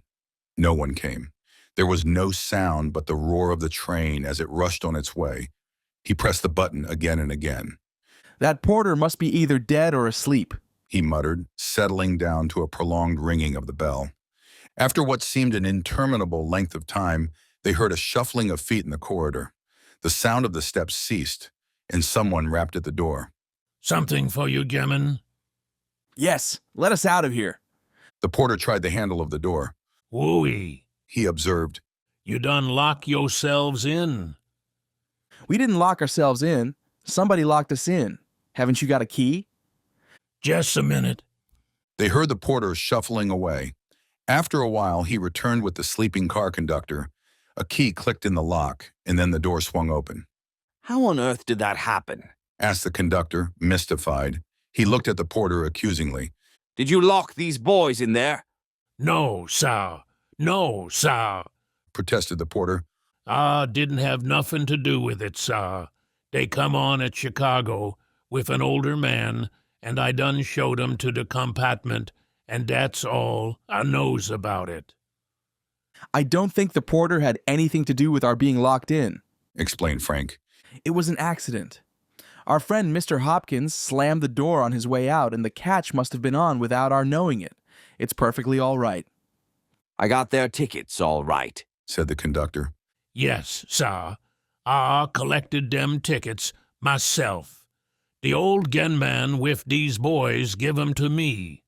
2 tickets to Indianapolis, sir. To where? Asked Frank in amazement. Indianapolis. But we're not going to Indianapolis. That's where yo tickets reads to. The Hardy boys looked at one another in consternation. But we're going to Montana. Didn't Mr. Hopkins give you tickets to Lucky Bottom, Montana? The conductor produced some tickets from his pocket and glanced through them. Even if he did, he remarked, they wouldn't be any use on this train. We're bound south, not west. No, he concluded. Your tickets are here, compartment B, and they read Indianapolis. We've been tricked, declared Frank hotly. Mr. Hopkins said he had been sent to look after us and that this train would take us right through to Montana. And then he locked the door on you so you wouldn't go around making inquiries until it was too late, added the conductor. Your friend certainly put one over on you, but I'm afraid we can't do much for you now. We're quite a distance out of Chicago, and this train doesn't stop for another hour yet. Another hour? That's the best we can do. Well, said Frank, disgusted, I guess we'll just have to wait and get off at the first stop and then take the next train back to Chicago. This will hold us up another day on our trip. Sorry, said the conductor sympathetically. Of course it isn't our fault. We couldn't know you were supposed to be going west. No, of course not. It was Hopkins. He planned the whole thing from the start. Oh well. Frank shrugged. We might as well wait. He and Joe went back into the compartment and sat down again. This unexpected development left them silent and discouraged. Too late now, they saw that the astute Hopkins had deliberately sought to prevent them from joining their father in Montana. He had worked the trick very neatly, and it might easily have happened that the boys would not have discovered the deception until they reached Indianapolis had it not been for the chance remark of the porter. For that, at least, they were thankful. Dad's enemies mustn't be very anxious to have us reach Montana if they'll go to these lengths to sidetrack us, said Joe at last. We'll get there if we have to walk, Frank replied grimly. They had no further enjoyment of the scenery. Each flitting telegraph pole meant that they were drawing farther away from Chicago and losing so much more time in resuming their journey to the west. At length, the train began to slow down, and looking out, they saw that they were approaching a small railway town with an immense water tank. The porter came to the door of the compartment. Here's the first stop, he told them. You can get a train back to Chicago from here. He took their luggage, and when the train came to a stop, the boys got out onto the platform. Now I wonder how long we'll have to wait before we get a train back, remarked Frank. His eye caught a bulletin board in front of the little station, and he went over to it. At length, he found what he sought, a late train bound for Chicago, and he almost groaned as he noted the time. There won't be a train along for 5 hours, he reported to Joe. Good night. That means we've got to cool our heels around here until dark. 5 solid hours. Dolefully, they confronted the bulletin board. A young man in a heavy ulster and tweed cap was also studying it. He glanced toward them. What's the trouble? He asked. Isn't there any earlier train to Chicago than that? The young man shook his head. I'm afraid not, he said. I guess you're out of luck. In a hurry to get there. Frank nodded. That's too bad. But say, the young man reflected a moment. If you motored over to Greendale, you'd be able to catch an earlier train. There's another railroad passes through there. If we can catch an earlier train, that's the train we want, said Frank decidedly. How far away is Greendale, and how do we get there? It's about 20 miles across country. I'm motoring over there myself right now. You're welcome to come along with me if you wish. I'm just waiting until the line is clear so I can put through a telephone call. Do you think we can make the train at Greendale all right? Oh, yes, I'm sure of it. There's a train leaves for Chicago in about an hour and we'll be there in plenty of time. There's my car beside the platform. Put your grips in it and I'll be along in a few minutes. The young man went into the waiting room and the Hardy boys saw him go into a telephone booth to put through his call. Frank and Joe, congratulating themselves on this lucky turn of events that had saved them from a dreary 5-hour wait, went over to the touring car the young man had indicated and put their grips in the back seat. In about 5 minutes, their newfound friend emerged from the waiting room. All set? He asked. I made inquiries about your train and you'll be able to make it all right. Hop in. He insisted that they sit in the front seat with him, as there was plenty of room. I like company when I'm driving, he said cheerfully, and this removed the last vestige of reluctance in the Hardy boys' minds, as they had been slightly afraid that they might be proving themselves bothersome to the stranger. He was a skillful driver, and the roads were good. The big touring car sped along the highway, and they left the village behind, racing out into the open country.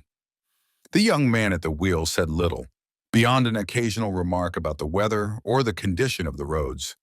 Not until they were at least 10 miles from the town did the boys have a suspicion that anything might be wrong. That was when the young man turned the car suddenly off the main highway down a lonely road. The car lurched heavily to and fro in the deep ruts. I thought you said the other town was on the main highway, said Frank. I know the way, retorted the man at the wheel gruffly. Something in his tone made the Hardy boys suspicious. Frank glanced at his brother, and he could tell by his expression that Joe did not like the situation either. Some distance ahead, they saw an object parked directly across the road. It was an automobile, and it effectually blocked their passage. Somebody wrecked, I guess, said their driver carelessly. He began to slow down. Frank, who was on the outside of the seat, groped under the flap in the door until his fingers encountered a heavy wrench. He was not going to be caught altogether unprepared. The car came to a stop. From around the front of the other automobile came three unsavory individuals, unshaven, with peaked caps pulled low over their foreheads. "Now," said the young man beside them, suddenly whipping out a pistol. "you'll just come along with us."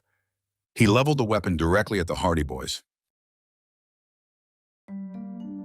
Chapter 9. The Escape. Frank Hardy wasted not a second.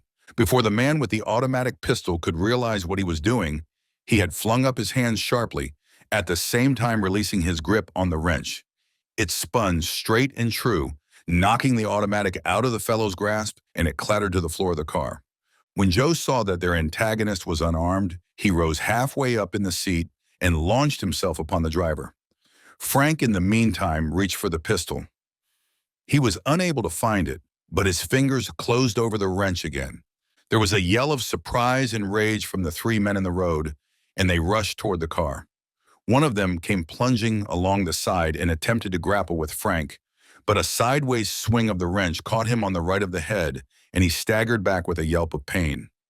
Joe was still struggling with the driver of the car. The latter was at a disadvantage in that he had been caught unawares. The loss of his automatic had flustered him, and Joe's sudden onslaught had taken him completely by surprise. Penned in by the wheel, he was unable to use his superior weight to advantage, and Joe seemed all over him, pounding him unmercifully. One of the other toughs leaned over the side and seized Joe by the back of the coat. The man who had been hit with the wrench was dancing about in pain and keeping at a respectful distance. The other fellow was attempting to close in on Frank. He sprang forward, just dodged a sweeping blow of the wrench, and then wrestled with the boy. They swayed to and fro. The tough was of husky build, and his gorilla-like arms were possessed of great strength. The door of the car flew open, and the pair staggered from the running board into the roadway. They rolled about, fighting and struggling, while the man who had been hit with the wrench took occasion to deliver a vicious kick at Frank. A sudden twist, however, brought the other man into range at the moment, and he received the kick that was intended for the boy. But the Hardys were outnumbered. Joe was quickly overcome, and the other pair would soon have beaten Frank into submission, but for a surprising interruption.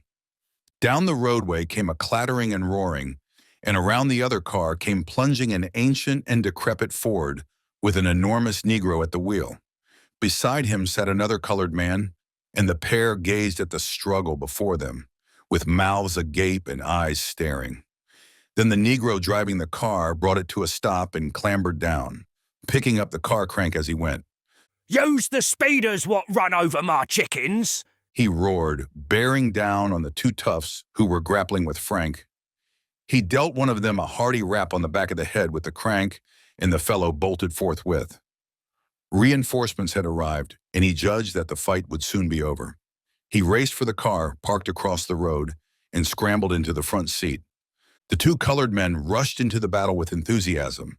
The three toughs in the other car had, it appeared, deliberately driven their automobile into a flock of chickens at the side of the road near the Negro's farm farther down the road. Revenge, therefore, was sweet. In a very short time, the fight was at an end. The toughs broke and fled, regained their car, and were soon careering down the road. As for the young man who had brought the Hardy boys into this trap, he managed to get his own car started, shook off his attackers, and the automobile plunged forward. "Let them go," said Frank, picking himself up out of the ditch.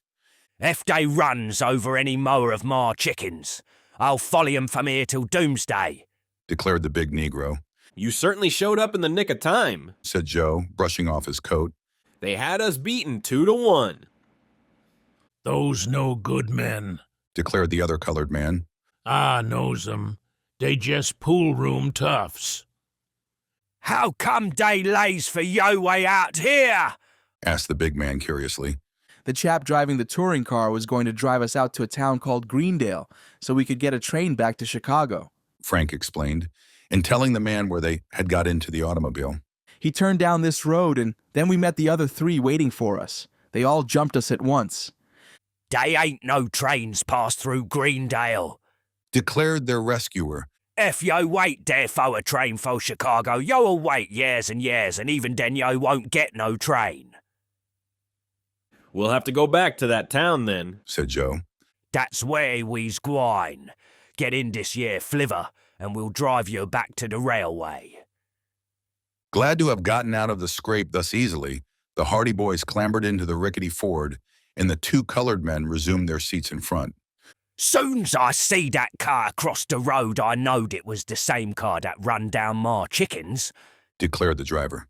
And when I sees them fighting with your boys, I knowed they wasn't up to no good, and I knowed what side I was gwine to take. And I took it. Yes, sir, we shall put the run on them, chuckled his companion. A mighty good thing for us that you showed up when you did, Frank declared. That gang were trying to kidnap us. How come? They've been trying to keep us from catching a train to the west, and they mighty nearly got away with it that time. Well, they won't harm yo no more, not so long as yo is in this automobile, the big Negro assured them. And as the car bounded along onto the main highway, the Hardy boys discussed the trap into which they had been so cleverly led. It'll teach us to beware of strangers from now on, Frank said. Evidently, one lesson isn't enough. If a stranger says so much as hello to me after this, I'll yell for the police. Perhaps not that bad, and Frank grinned. But we know now that there is a plot on foot to keep us from reaching the west, and we'll have to be on our guard. I'm more anxious than ever to get to the west now. It looks as if we're heading into some real excitement. We've had more than we bargained for already. In a short time, the automobile came within sight of the town the boys had left but a little while before, and after warmly thanking their 2 rescuers and slipping a $5 bill into the hands of the big driver, who beamed with gratification and delight, the Hardy boys settled down to wait for the night train back to Chicago. They were bothered by no more encounters with strangers, and after an almost interminable wait, the train arrived. One day lost on our journey, remarked Frank, as the train pulled away from the station and headed northward. It could have been worse. If those fellows had captured us, we'd have likely been held prisoners in some out-of-the-way place for ever so long. That's true, too. Well, we won't take any more chances. When we get to Chicago, we'd better change our names and our appearance, too, if we can manage it. If these chaps are on the lookout for us, they won't stop now that we've escaped from them twice. We can't be too careful. Joe agreed that his brother's idea was a good one, and for the rest of the tedious journey back to Chicago, they whiled away the time by discussing ways and means whereby they might journey to the west without being identified readily as the Hardy boys, by the mysterious enemies who seemed determined to prevent them from joining their father. Chapter 10. On Guard. Back in Chicago, the Hardy boys went to a hotel. They were careful not to go to the place at which they had stayed on their first arrival. Hopkins has likely been told of our escape by now, and he may be on the lookout for us, said Frank. We'll just stay under cover. That should be easy enough in a big city like Chicago. It's not so easy if they know where to look for you, and I don't think they'll give up yet. For some reason, they're evidently mighty anxious to keep us from getting out to Montana. In their hotel room that night, they discussed the problem of changing their appearance. They had already changed their names, registering as Charles Norton and William Hill of Cleveland, Ohio, in case some prowling member of the gang that had evidently been assigned to see that they did not reach Montana should happen to drop into the hotel and glance over the register. I think, said Frank, that the very simplest way for us to disguise ourselves would be to wear spectacles. If they chance to be looking for us, they'll never think of looking for 2 boys wearing glasses. Good idea, approved Joe. Let's go out and get them now. Too late now. Shops will all be closed. We'll get them in the morning.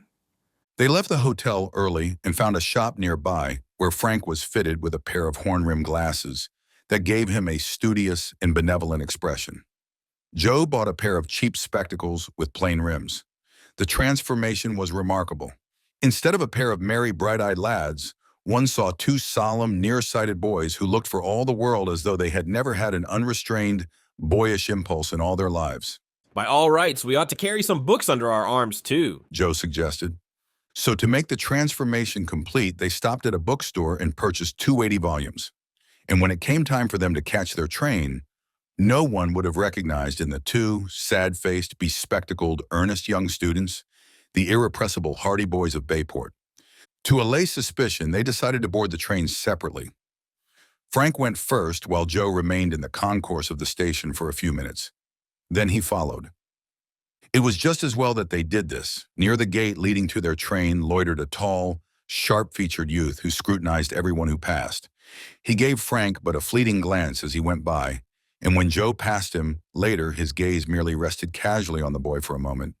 Had the Hardy boys but known it, the sharp-featured youth had been deputed by the mysterious Hopkins to report if the Hardy boys should attempt to leave Chicago. However, his instructions had been to keep on the lookout for the two boys, aged 16 and 15 respectively, one dark, the other fair, who would board the train together. So the bespectacled students who had boarded the train separately did not arouse his suspicion, and after the train pulled out, he reported to Hopkins that the Hardy boys were certainly not on it. Having left Chicago behind them at last and being assured that they were this time on the right train, Frank and Joe settled down to await with some little impatience their arrival in Lucky Bottom. The novelty of the cross-continent journey had worn off and the scenery had lost some of its earlier fascination. The unforeseen delay they had experienced left them all the more eager to join their father, and they wondered if he would worry because of their failure to arrive in Lucky Bottom at the expected time. Gradually, the scenery changed. The countryside altered in contour. The landscape became rockier and more mountainous, and on the second day, they found themselves entering Montana. A suppressed excitement seized them as they realized that before long, they would be at the end of their journey. I wonder how Dad came to be hurt, Joe said, after reading over their father's letter again. I've been thinking about that myself, said his brother. From what we've gone through, I judge that he has enemies working against him. In this case, he is working on. Do you think they may have shot him? They might have disabled him in some way. He was able to write to us anyway. There's that much to be thankful for. The Hardy boys realized that if a gang were arrayed against them, as seemed only too evident from their experience in Chicago, they must be very much on their guard from now on as they drew closer to their destination. This was forcibly impressed upon them by an incident that happened at a small station in the mountains where the train stopped to take on water. I think I'll take a walk up and down the platform, remarked Frank. Coming? Joe looked up from his book. No, thanks. I think I'll stay here and read. Frank left the coach and strode slowly up and down the platform. It was only a small, weather-beaten station, and there were few people in evidence. The town consisted of only one street, and it was built at the base of a huge mountain. The snow came sweeping down from the great crags in shifting sheets. A rough-looking man in fur hat and mackinaw lounged down the platform, then swung himself up into the train. He appeared to be looking for someone. When Frank saw him next, he was descending from one of the coaches far ahead. He came back to the platform again, and there he was, joined by another man, a villainous-looking fellow with a black beard. Did you see anything of them Hardy boys? Asked the bearded man in a low tone of voice. Frank, who was standing close by, could not help but overhear. He was electrified by astonishment. The man who had gone through the train shook his head. Nary a sign of 'em on that train, he said. I can't figure out what happened, said the bearded man. They ain't been on any train that's passed through here. We're sure of that. This here is the only way they can get to Lucky Bottom. If they did manage to sneak out of Chicago, we'd be sure to see 'em going through here. Maybe they didn't get out of Chicago. The boys there might have picked up their trail again and caught 'em. They would have wired us if they had. That's true, too. The bearded man scratched the back of his head in perplexity. I can't figure it out at all. Well, it ain't our fault. We've done the best we could. Yeah, they can't blame us. You're sure you went all through the train? Right through.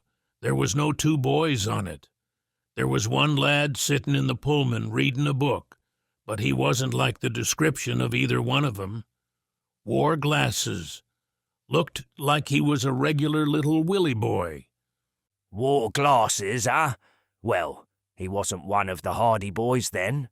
They don't wear glasses. The pair moved off down the platform. You'd better go through the night train when it comes in.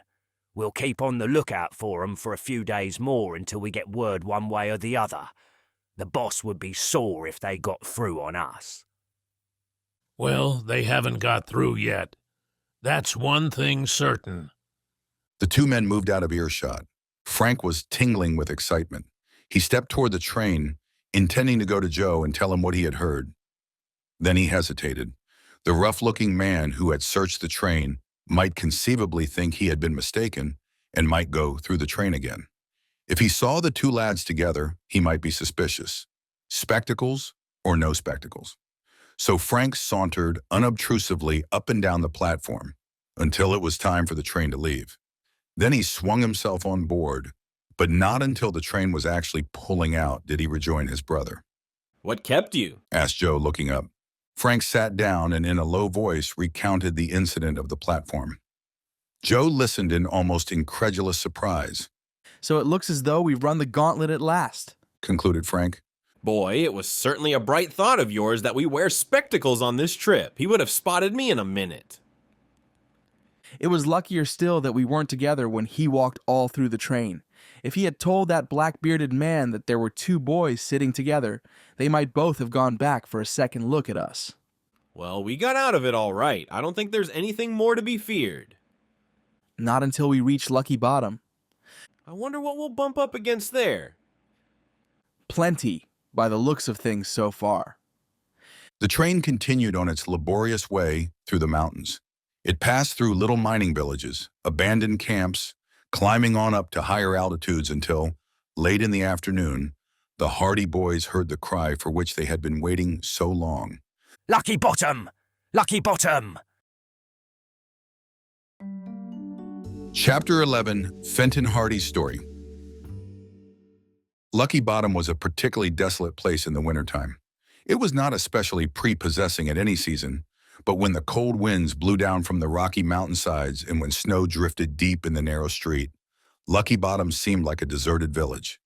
It had once been a prosperous mining camp, but one by one the mines had been worked out until now there was but one left. A few prospectors made the village their headquarters still, hanging on in the vain hope of someday making a lucky strike that would restore the town to its former grandeur.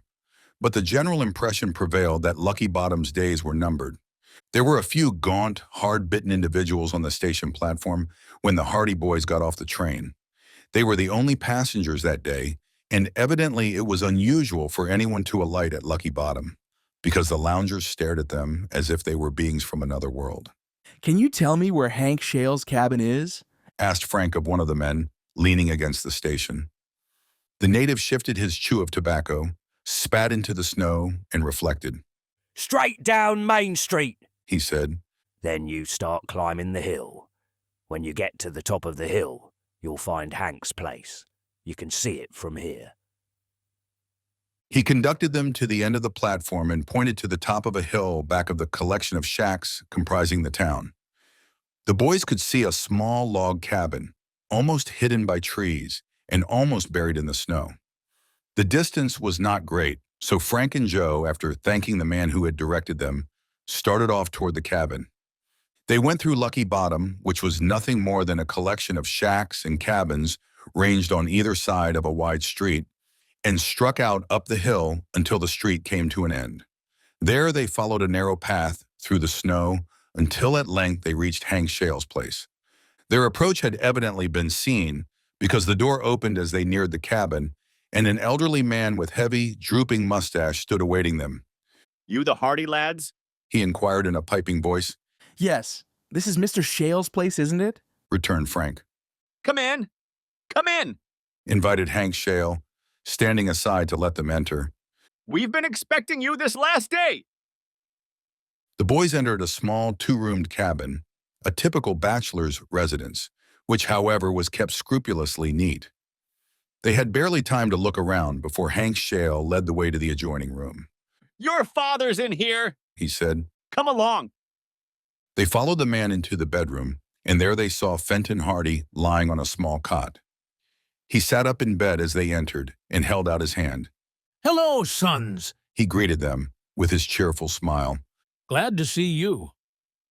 When greetings had been exchanged, Hank Shale took the boys' coats and hats and began setting the table for supper. Soon the cabin was redolent with the fragrant odor of coffee. While Hank was busy in the other room, the boys had a chance to talk with their father. But how did you get hurt, Dad? Asked Frank. Fenton Hardy leaned back on his pillow with a sigh. I cracked 2 of my ribs. He told them. Tumbled down off a big rock back in the mountains, and now I'm laid up until the ribs mend again. I'm thankful it wasn't a great deal worse. We thought perhaps someone had shot you. No, it wasn't that bad. I was chasing a fellow at the time, and if it hadn't been for falling off the rock, I would have caught him. So my good friend Hank Shale insisted that I come to his cabin until my ribs set again. It isn't very serious, but it will keep me indoors for a while. That's why I sent for you. You want us to take up the case where you left off? Their father nodded. I'll be able to help you considerably, even if I am laid up, he said. But what delayed you? We expected you here yesterday. The Hardy boys glanced at one another. You must have enemies that knew we were coming, Dad, Frank said. They tried to sidetrack us in Chicago. We were delayed a whole day there. How was that? The boys then told their father of their meeting with the man who called himself Hopkins, of being locked in the compartment on the wrong train, of their fight on the road, and of their eventual return to Chicago. When they told him of their simple disguise on the trip westward, he nodded approval. When they told him of the rough-looking man who had searched the train for them at the mining village, he frowned. Just as I expected, he remarked. Someone must have got their hands on a copy of that telegram I sent you. The operator wouldn't give it out. No, but they may have tapped the wires. They would know that if I sent a message, it would be to bring someone out here to help me. And this gang I have been fighting are capable of anything. Who are they? It's a long story, boys. But seeing that you're going to be working on the case, I may as well give you all the information I have. This case concerns a quantity of gold that was stolen from 3 miners. One of these men called Bart Dawson. Bart Dawson! Exclaimed Frank and Joe simultaneously. Their father looked at them in surprise. Yes? Do you know him? Why, that's the man Jadbury Wilson mentioned. Frank exclaimed. And who, may I ask, is Jadbury Wilson? We'll tell you later, Dad. It may not be the same fellow, but he mentioned a miner named Bart Dawson. Go on with the story, and then we can tell you about Wilson. Well, this chap Dawson called me out here on the case and told me that the gold was stolen from them by a gang of outlaws who have been terrorizing this district for years. The outlaws are known as Black Pepper's gang. Black Pepper? And his real name is Jack Pepperill? You seem to know as much about these fellows as I do myself, said the detective in surprise. We'll tell you how we happened to hear about him. It's the same man, all right. Go ahead. Black Pepper's gang stole the gold from these miners. I discovered that before I'd been working on the case 2 days. We laid a trap for 2 members of the gang and managed to capture them. Then we threatened them with imprisonment if they didn't tell where the gold had gone to. They declared that one member of the gang had deserted and had taken the gold with him. The gold was in 4 bags, and although the outlaws gave chase and finally caught this man, the bags had disappeared. Try as they might, they could not get the fellow to admit where he had hidden it. He denied the theft utterly, said he had seen nothing of the gold, and that night he escaped. The outlaws were of the opinion that the gold had been hidden somewhere in a deserted mine shaft. That was the story the 2 rascals told us, and it was while I was checking up on this story that I was attacked by Black Pepper himself. I managed to fight him off and disarmed him, But he got away, so I chased him, and it was while I was chasing him that I fell off the rock and cracked my ribs. And that's how the case stands now? That's how it stands now. I don't know whether to believe the two outlaws we captured or not. They may have been telling the truth. The gold may have really been stolen by the chap who deserted them. They said he later escaped from them, and that they thought he had probably gone back to where he had hidden the gold and made away with it. In that case, there wouldn't be much chance of getting it again. It's that circumstance that makes me suspicious of the story. If the deserter had recovered the gold and cleared out, the outlaws would likely give up hunting for it, and they would certainly give up bothering me. But they are still in the vicinity, and I have an idea they know just where the gold is and are waiting for a chance to get their hands on it. I think this story about the chap deserting from the gang and making away with the loot is false. They just wanted to throw me off the trail and probably thought I'd give up the case and go back east, leaving them a clear field. What is your theory about the gold? I think they know where it is, all right. They have it hidden away safely, but they don't dare remove it. They'll wait until the affair dies down, and then they'll probably separate and leave this district, meeting somewhere else to divide the loot. Our problem is, to find that gold. Fenton Hardy looked steadily at his sons as he said this. I have a lot of confidence in you, he went on. It just requires a lot of hard work and keeping your eyes open. Mainly, it will keep the gang on the jump. They'll know we haven't given up the case, and they'll be afraid to do anything.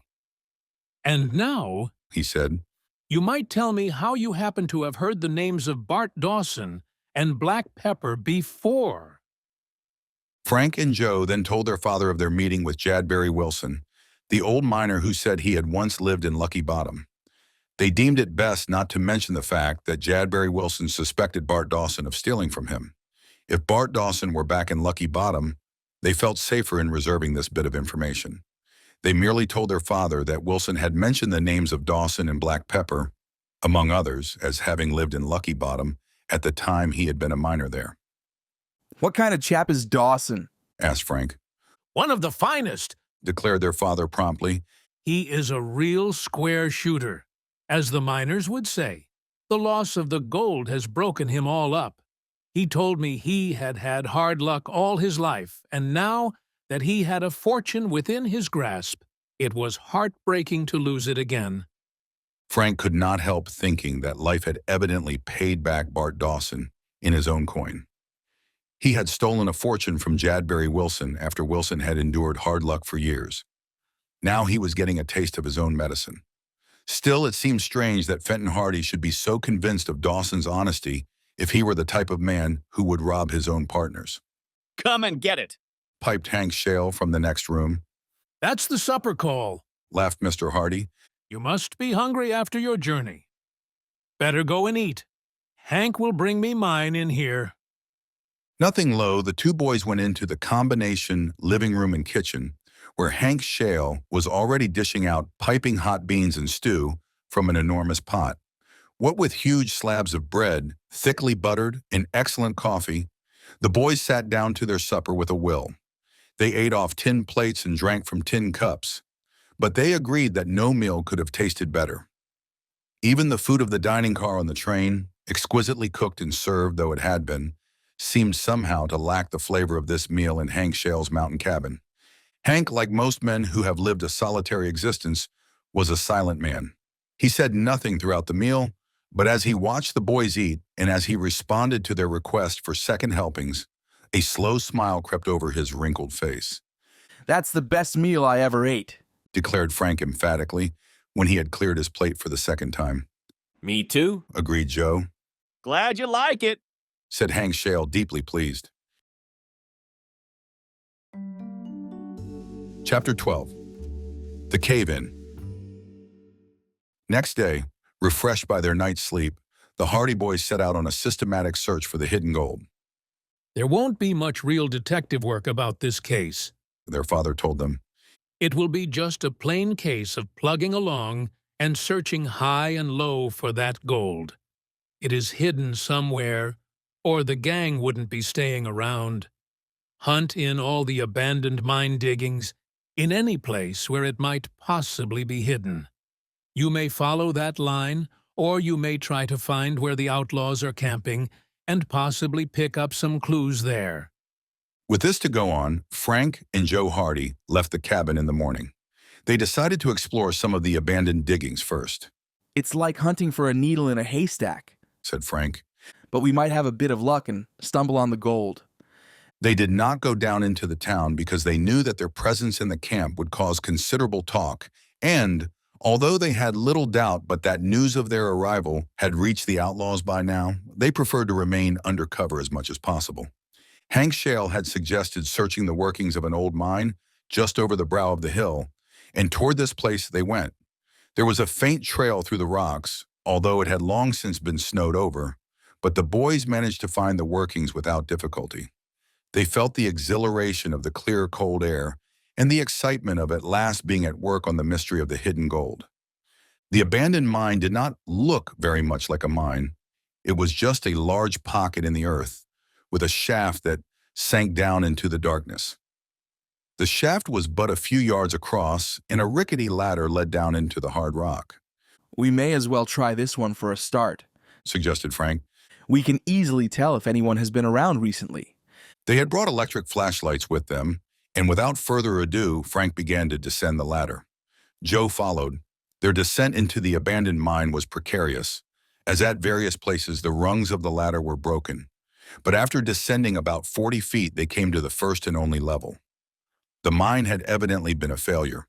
In the light of the flashlights, they saw that they were in a rocky cavern about 200 feet in length. Not a great deal of work had been done in the mine, and it had evidently been abandoned years before. The boys found the cavern extremely cold and damp, and they made haste to explore it. When they had almost completed the circuit of the place, hunting carefully for any sign of recent removal of rock, for any place where the stolen gold might possibly have been hidden, they were of the unanimous opinion that no one had been in the place since it was originally deserted. There was not the vestige of a hiding place. The abandoned working was but one of many in that locality, one lucky strike in the neighborhood, having sent other miners into a frenzy of excavation on their respective claims. It had been worked for a short time and then left to its fate. I don't think there's anything here, said Joe. I'm sure of it. Oh well, we couldn't expect to find the gold right off the bat. There are lots of other mines to search yet, and most of them plenty deeper than this. Think we should go back? Just a minute. There seems to be a passage here. Frank's light had revealed a narrow opening at the extreme end of the cavern. He bent down and examined it more carefully. This seems to lead somewhere, he said. I think I'll follow it. He crouched down and made his way on hands and knees into the passage. Joe waited until he had disappeared and then called after him. I'll wait here. If it leads anywhere, I'll call you. Joe could hear his brother scrambling along through the little corridor in the rocks. After a while, the sounds died away. It was dark and lonely in the cavern in which he stood. He waited for Frank's summons to follow. After 5 minutes, there was still not a sound from the opening into which his brother had disappeared. Joe began to get anxious. He knelt down and flashed his light into the interior of the passage. There was no sign of Frank. I wonder if anything has happened to him, he muttered. When another 5 minutes passed and there was still no sign of his brother, Joe decided to invade the passage himself. Anything might have happened. Frank might have been overcome by poisonous gases in the depth of the mine. He might have tumbled down some unseen pit and hurt himself. Flashing the light ahead of him, Joe crawled into the narrow corridor in the face of the rock. For several yards, the passage extended directly ahead. Then there was a turning.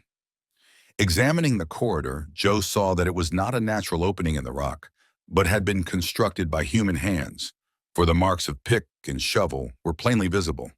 It had been blasted out of the rock, and for a short distance the dimensions of the passage were of good size, but gradually they narrowed. He had just gone past the turn in the tunnel when he heard a faint shout. Joe! Joe! It seemed to come from a long distance, and there was a note of appeal in it that told the boy his brother was in danger.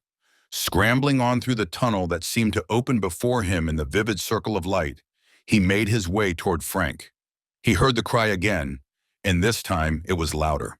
He shouted back, I'm coming. What's the matter? I'm trapped here. My foot is caught. On through the gloomy tunnel Joe went. At last the light revealed the form of his brother some distance ahead. Frank was lying flat on the rocky floor of the passage, with his foot caught in a crevice between two heavy boulders. He had tried to climb over them, and one rock had evidently become dislodged, pinning his foot against the other. Are you hurt? Asked Joe anxiously as he reached Frank's side. No, I'm all right, but I can't move my foot. Joe put down the flashlight so that its glare clearly illuminated the scene. Then he went over to the boulder and exerted all his strength to move it. But the boulder was heavy. Had it struck Frank's foot directly, it would have shattered it to a pulp. Fortunately, it had merely slid into position above the other rock, pressing against the boy's ankle and imprisoning his foot in the crevice between. Frank was unable to lend his brother any assistance. He was lying face downward and was unable to rise to a sitting position. It's mighty heavy, panted Joe as he strove to move the heavy boulder. It refused to budge. Rest a bit and then try it again. Joe sat down, breathing heavily. How did it happen? He asked. I was crawling along through the tunnel when I saw this pile of boulders ahead. At first, I was going to turn back, but I thought that when I had come this far, it was foolish to turn around, so I started to climb over the boulders. Just as I was almost over, that big boulder slid down against the other one, and there I was. Lucky I didn't break my leg. I'm afraid to move that boulder the wrong way, or it might roll over onto you. There's only one way to move it safely, and that is to lift it straight up, just enough to release your foot, but I'm afraid I'm not strong enough.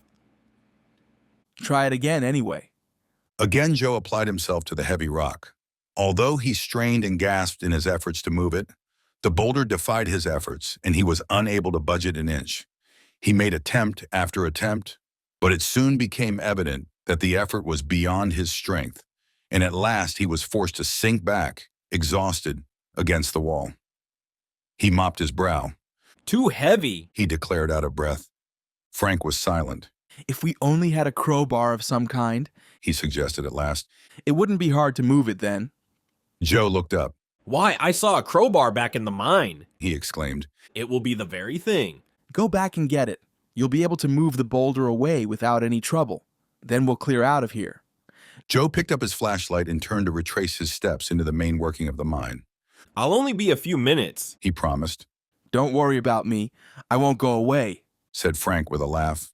He could be cheerful even in the dangerous position in which he found himself. Back down the narrow tunnel crawled Joe, back toward the cavern into which they had first descended. He remembered having seen a long iron bar lying at the foot of the shaft, and he realized that it would be an ideal lever for moving away the boulder that imprisoned his brother. He made haste, not wishing to leave his brother too long imprisoned, and in a few minutes he was back in the great cave. At first he could not find the iron bar, and he hunted about, flashing the light here and there into dark corners. At last he found it, near the foot of the shaft. It was quite heavy, and one end of it lay beneath a heap of rocks. Joe tugged at the iron bar. At first it resisted his efforts. He put all his strength into the attempt, and the bar slowly moved. A final tug, and it came free so suddenly that he staggered backwards. It was this circumstance that saved his life. For, in extricating the bar, he had dislodged the mass of rocks. With a rush and a roar, they came tumbling down across the bottom of the shaft. Had Joe been standing beneath, he would have been crushed to death. Then, before the clattering had died away, came a sullen, hollow roar from higher up in the shaft. Timbers snapped and crackled. The old boards, long since rotting away, suddenly gave beneath the pressure of rocks and earth. An avalanche of stones descended into the shaft on top of the first downfall of rock. More followed. Showers of earth came rushing down, and a cloud of dust pervaded the cavern. Joe leaped back. Then, with a roar like thunder, the entire shaft caved in. Rocks and timbers came tumbling down with a terrific crash. The air was filled with the noise of smashing timbers and falling rock. The faint light from the shaft that had given some vague illumination to the cave was blotted out. The mine reverberated with echoes and shook with the force of the crash. Silence reigned. It was broken by the sharp sounds of falling pebbles that descended in the wake of the avalanche. Then those noises too died away. The cavern was filled with a choking cloud of dust. Joe was almost stupefied by horror. He realized to the full the peril of the situation. The shaft has caved in, he thought. We're trapped in the mine. We'll never get out alive. He turned his flashlight on the place where the shaft had been. The light revealed only a high, sloping hill of rocks and shattered timbers. The shaft was completely blocked. It would take an army of men to clear away the deep debris. Joe realized that he and Frank would never be able to accomplish the task, and he knew there was no hope of assistance from outside, for no one knew where they were. It might be days before they were traced to the mine. Chapter 13, In the Depths of the Earth. Joe Hardy still had the iron bar in his hand. He had not relinquished his grip on it. That's what caused all the trouble, he said to himself. The sight of the bar reminded him of Frank, still imprisoned back in the tunnel. He knew Frank would have heard the crash and would be wondering what had happened. I may as well set him free first, and then we can reason out what we are going to do. He turned, and dragging the heavy bar behind him, made his way to the opening of the tunnel. When he reached it, he crouched down and proceeded into the passage. With the flashlight illuminating the way, he went on toward the place where his brother was imprisoned. He found that the collapse of the shaft had shaken the entire mine. Bits of rock and heaps of earth and dirt along the floor of the tunnel testified to the shock of the cave-in. But when he came to the place where the tunnel turned to the right, he found to his surprise that the turning had vanished. Instead, there was a solid wall of rocks and boulders ahead of him. At first, Joe could not believe his eyes. Then realization dawned on him. The collapse of the shaft had shaken loose the boulders and rocks that lined the tunnel at this point, and they had fallen down to block the passage. He stared incredulously at the rocky wall ahead of him. He was cut off completely from his brother. Then he shouted, "Frank!" There was no answer. His shout echoed and re-echoed in the narrow space of the tunnel. He shouted again and again, but the echoes were his only answers. Once he thought he heard a faint cry from beyond the wall, but he could not be sure. Communication had been cut off. He realized that his peril was doubled now. With the shaft blocked, with the passageway blocked, he was imprisoned underground in a small space where the air would soon become foul and where suffocation would eventually end his life. He set his flashlight on the floor of the tunnel, seized the iron bar, and set to work to remove the blockade. The task seemed hopeless. The rocks were piled up deeply and were so large and so tightly jammed together that it seemed impossible to remove them. Joe knew that if the roof of the tunnel had completely fallen in, there would be little hope, as rock would continue to fall as fast as he removed the rock from underneath. He pried away a huge boulder at the top of the heap and stood to one side as he exerted all the leverage of the iron bar. The great rock wavered, then rolled down the side of the heap into the open tunnel. Joe waited anxiously. To his relief, there was no crash of rock from the top of the tunnel. The removal of the boulder had left a small opening. He shouted again, "Frank, can you hear me?" A surge of gladness passed over him when he heard his brother's voice in reply. I hear you. What's happened? The shaft caved in. The main shaft? Yes. I heard the crash. I shouted to you, but I didn't hear any answer. Are you hurt? No, I'm all right. I jumped back just in time. Where are you now? Can't you reach me? The tunnel caved in too. I'm trying to dig my way through to you. There was a moment of silence. Clearly, the news came as a surprise to Frank. That's bad, he said at last. Do you think you can get through? I think so. I have the crowbar with me. Joe attacked another rock on the heap, edging the end of the crowbar into a crevice. How bad is the cave-in? Very bad. The whole shaft went. That means we'll not be able to get out of here. We may find a way. Well, try to get through to me first. Then we'll see what we're to do. Joe continued his labors at the rock pile. One by one, he managed to dislodge heavy rocks and boulders until at last he had cleared away an aperture of sufficient extent to admit the passage of his body. He shoved the crowbar ahead of him and crawled over the remaining rocks. Within a few minutes, he had reached his brother, who was lying in the same position in which Joe had last seen him. How's the foot? All right, Frank answered. it isn't hurting any. See what you can do with that crowbar? Joe inserted the end of the crowbar beneath the boulder, resting the middle of the bar on the boulder beneath. Then, exerting all his strength, he weighed down on the bar. Slowly, gradually, the great rock began to move. It's giving way, Cried Frank. just a little more, a little more. By means of the bar and the principles of leverage, Joe was able to apply much more strength to the removal of the boulder than if he had tried to move it with his bare hands. He shifted his grasp, bore down on the bar again, and the great boulder rose higher. Good, Declared Frank, dragging himself forward. I'm free.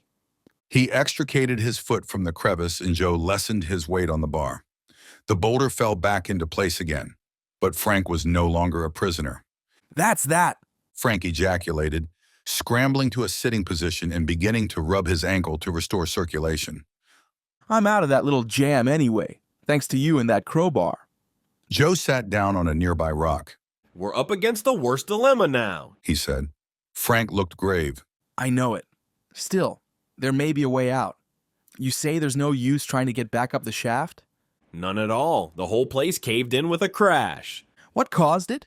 That crowbar had evidently been left there to prop up a weak place in the side of the shaft, and when I moved it, the whole thing gave way. Some of the rocks came tumbling out, and then the side of the shaft caved in. If I hadn't jumped back in the nick of time, my goose would have been cooked. There must be a couple of tons of rock in the shaft now. We couldn't dig our way through?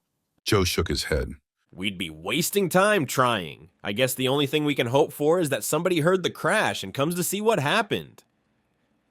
But they don't know we're down here. That's true too, and they won't be very likely to start clearing away the shaft unless they know we're here. This mine was abandoned a long time ago by the looks of things. They might see our footprints up to the side of the shaft. It was snowing when we came here. They may be covered over by now. The boys were silent. They realized that their plight was almost hopeless. In the cold, dark depths of the earth, with their air supply cut off, they were facing suffocation, exposure, and starvation, and there seemed not the slightest possibility of escape. The only thing to do, Said Frank at last, is to keep on following this tunnel. There's no use going back into the mine itself. No, there's no use going back, but to my mind, I don't think there's any use going ahead either. This tunnel probably ends in a blank wall. We might as well find out. We won't do ourselves any good by just sitting here and waiting to die. Frank got to his feet and picked up his flashlight. Better turn out your light, He advised. We need only one light at a time, and we might as well be saving the batteries. Joe got up and did as his brother had suggested. Frank went on down the passage, followed by Joe. The boys felt in their hearts that there was very little hope that the passage would lead anywhere, but it seemed to be the only possible avenue of escape. They recognized that it was only a drift that the miners had dug and blasted away from the main workings in an effort to discover a vein of gold. And the fact that it had not been further developed seemed to indicate that the search had been unsuccessful and that the drift had been abandoned. I wish we had told Dad exactly where we were going to go today, Said Frank as they went slowly on down the tunnel. So do I. There'd be a chance for us then. They'd send someone out to look for us, and then they could start to work clearing away that shaft. Well, we can be thankful we weren't in the shaft when it collapsed. Yes, it could have been worse. If I had been caught in the cave-in, you would be lying under that boulder yet. We still have a chance as long as we have that crowbar and can keep moving. Frank paused. By the way, do you feel a draft? Seems to me I do feel cold air. Perhaps there is an opening to this tunnel. This seems promising. The rush of cold air about their heads was soon quite evident. The boys' spirits rose forthwith, and they proceeded through the tunnel more cheerfully. If air can get into this place, we should be able to get out of it, Said Frank. Perhaps this tunnel is just another entrance to the mine. Let's hope so. They continued, Frank flashing the light before him. The tunnel began to grow narrower. They had to crouch almost double in order to avoid bumping their heads on the rocky roof. Another minute or so, and we'll know whether this place has an opening or not, Called back Frank. It must have an opening. Where would that fresh air we feel be coming from if it hadn't one? It might be coming through a small slit in the rocks. We can't depend on it too much. Ah, here we are.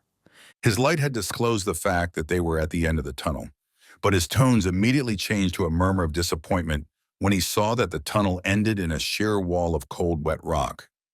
The boys crouched in silence, gazing at the rock wall that seemed to crush all their hopes. The wall was a barrier that cut them off from all chance of reaching the sunlit, outside world again. It's a blind alley, said Joe in a hushed voice. Frank merely nodded. He had been buoying up his hopes by refusing to admit to himself that the tunnel could be anything else than an outlet to the mine. Now he was overwhelmed by disappointment. We're up against it, he said at last. This tunnel leads nowhere and the shaft is blocked. I'm afraid so. Joe tapped the crowbar tentatively against the wall of the rock. It thudded dully. There was no hollow sound that might indicate another tunnel beyond. The dull ring of the iron bar seemed to sound their death knell. I guess this is our finish, Frank, he said gravely. Chapter 14. Attack by the Outlaws. The Hardy boys were so profoundly discouraged by the discovery that the tunnel, their sole hope of safety, ended in nothing but a blank wall of rock, that for a while they sat in the gloom, scarcely speaking. Their plight was perilous, and there seemed not the slightest ray of hope. At last, Frank bestirred himself.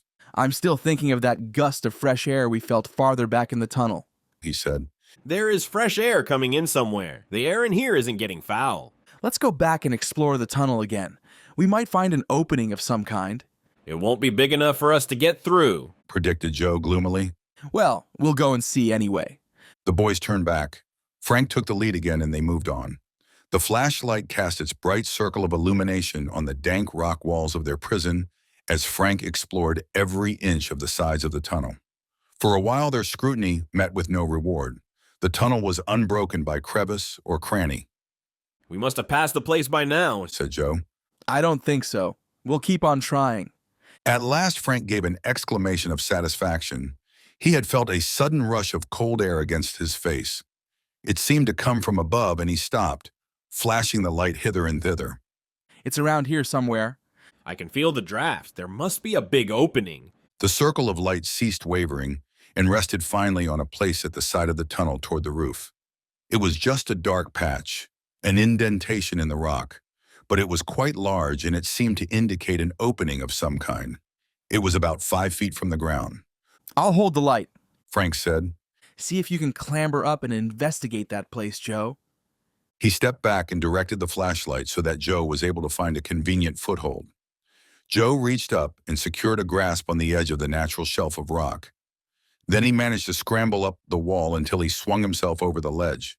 Frank stepped back farther, and the light plainly revealed his brother kneeling on the rocky shelf. Find anything? He asked. There's a powerful draft of air coming down through here, said Joe in tones of suppressed excitement. I think this is a sort of tunnel or air shaft through the rock. I'll turn on my own flashlight. In a moment, Frank could see the glow of his brother's light reflected from the rocks above. Then he heard Joe give a lusty shout of delight.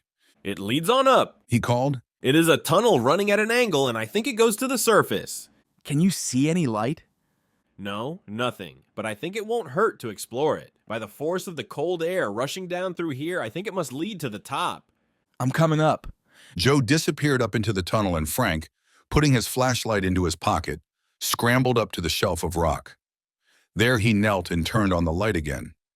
He could see Joe ahead of him, crawling on up through the narrow passage. The tunnel in the rock was just as Joe had described it, a long, narrow shaft that led upward at a steep slope. It was not so steep that they would not be able to clamber on up to wherever it might lead. Go ahead, he called out. I'll follow you. I hope it doesn't get narrower up ahead. We'll go as far as the tunnel lets us. The two boys began crawling up the rocky shaft. Joe called back, It's widening out. And truly the shaft became gradually wider until the boys could almost stand upright in it. The draft of cold air blew against them with great force and roared and whistled down the tunnel. Suddenly, Joe stopped and waved the flashlight back and forth. There's a drop here. Frank joined him. There was room enough now for them to stand side by side, and the wavering flashlights showed them that they stood at the end of the tunnel and that it opened into a chamber of rock, similar to the mine working they had first entered. Look, Joe, I think I see a glow of light away over there. Turn off your flash. The flashlights were switched off and the brothers stood in total darkness. When their eyes became accustomed to the absence of the electric glow, they saw that almost directly across from them was a faint bluish-gray reflection of light. We've found our way into another mine, said Frank. That must be the light from the shaft. There's a chance for us yet. He switched on his light again and flashed it into the rocky chamber into which the tunnel led. They found that they stood but a few feet above the floor of the mine working, so they promptly leaped down and then began a cautious walk across the cavern. The floor was rough and strewn with chipped masses of rock, which showed that mining had once gone on there, and once they stumbled over a pick that someone had left behind when the working was abandoned. They drew closer to the light that emanated from the shaft, and at last their flashlights revealed a crude ladder leading up the wall. Here they were met by another rush of cold air.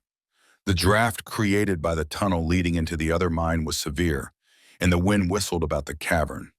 At the bottom of the shaft, the Hardy boys looked up. The ladder led up a distance of about 20 feet, and they could see the blue sky above. The sight made them sigh with relief. It was as if a heavy weight had been lifted from them. Up you go, said Frank. We'll be out of here in no time now. I'll say we're lucky. I never thought we'd see daylight again. The old sky looks pretty good, doesn't it? Never looked so good to me before. Joe put his foot on the first rung of the ladder. Although the mine had evidently been deserted many years before, the ladder leading down into the shaft still held firm. Slowly he began to ascend. Frank came behind. Each was filled with relief that they had escaped imprisonment in the abandoned mine, imprisonment that might easily have meant a wretched death. The cold wind about their faces was like the breath of life to them. Suddenly Joe stopped. Listen, he whispered. They remained still. Then from above at the top of the shaft they could hear voices. That cave-in must have finished them, someone was saying. The whole shaft is gone. They might have found their way out, replied another voice. These two mines lead into each other. I didn't know that. Yes, there's a tunnel leading down into their main drift.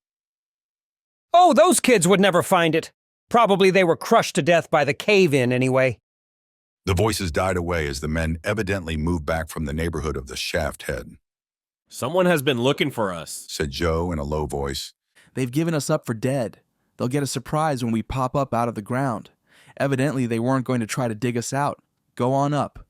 Joe resumed his climb, and in a few minutes he emerged above ground, stepping off the top of the ladder to a rickety platform covered with snow. Frank scrambled up beside him, and then the two brothers stared in amazement at what they saw. Three rough-looking men were standing only a few yards away. One was a tall, surly chap in a short fur coat.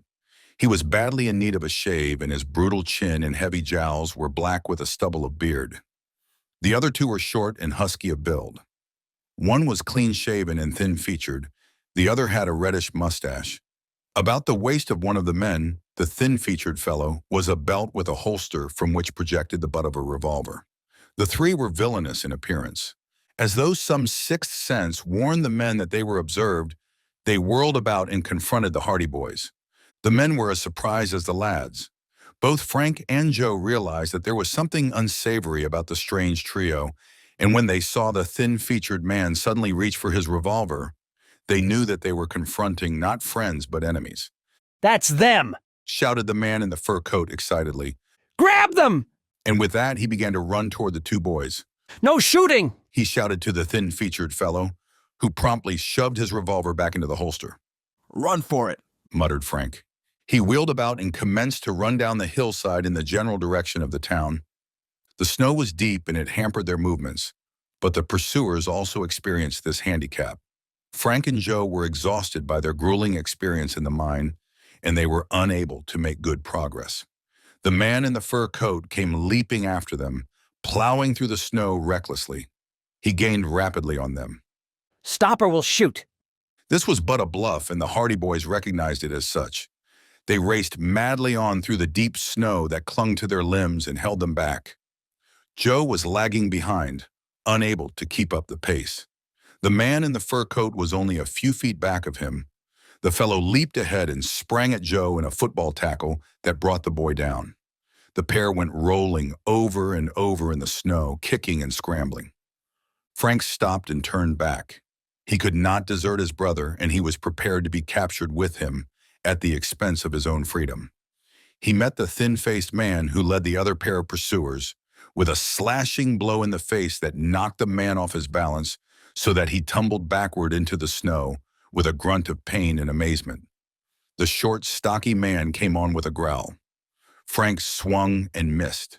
Then his attacker closed with him, and they struggled to and fro in the snowbank.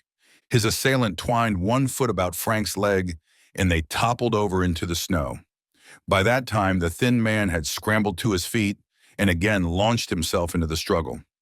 Frank Hardy was completely overpowered. He was dragged roughly to his feet, his arms gripped behind his back.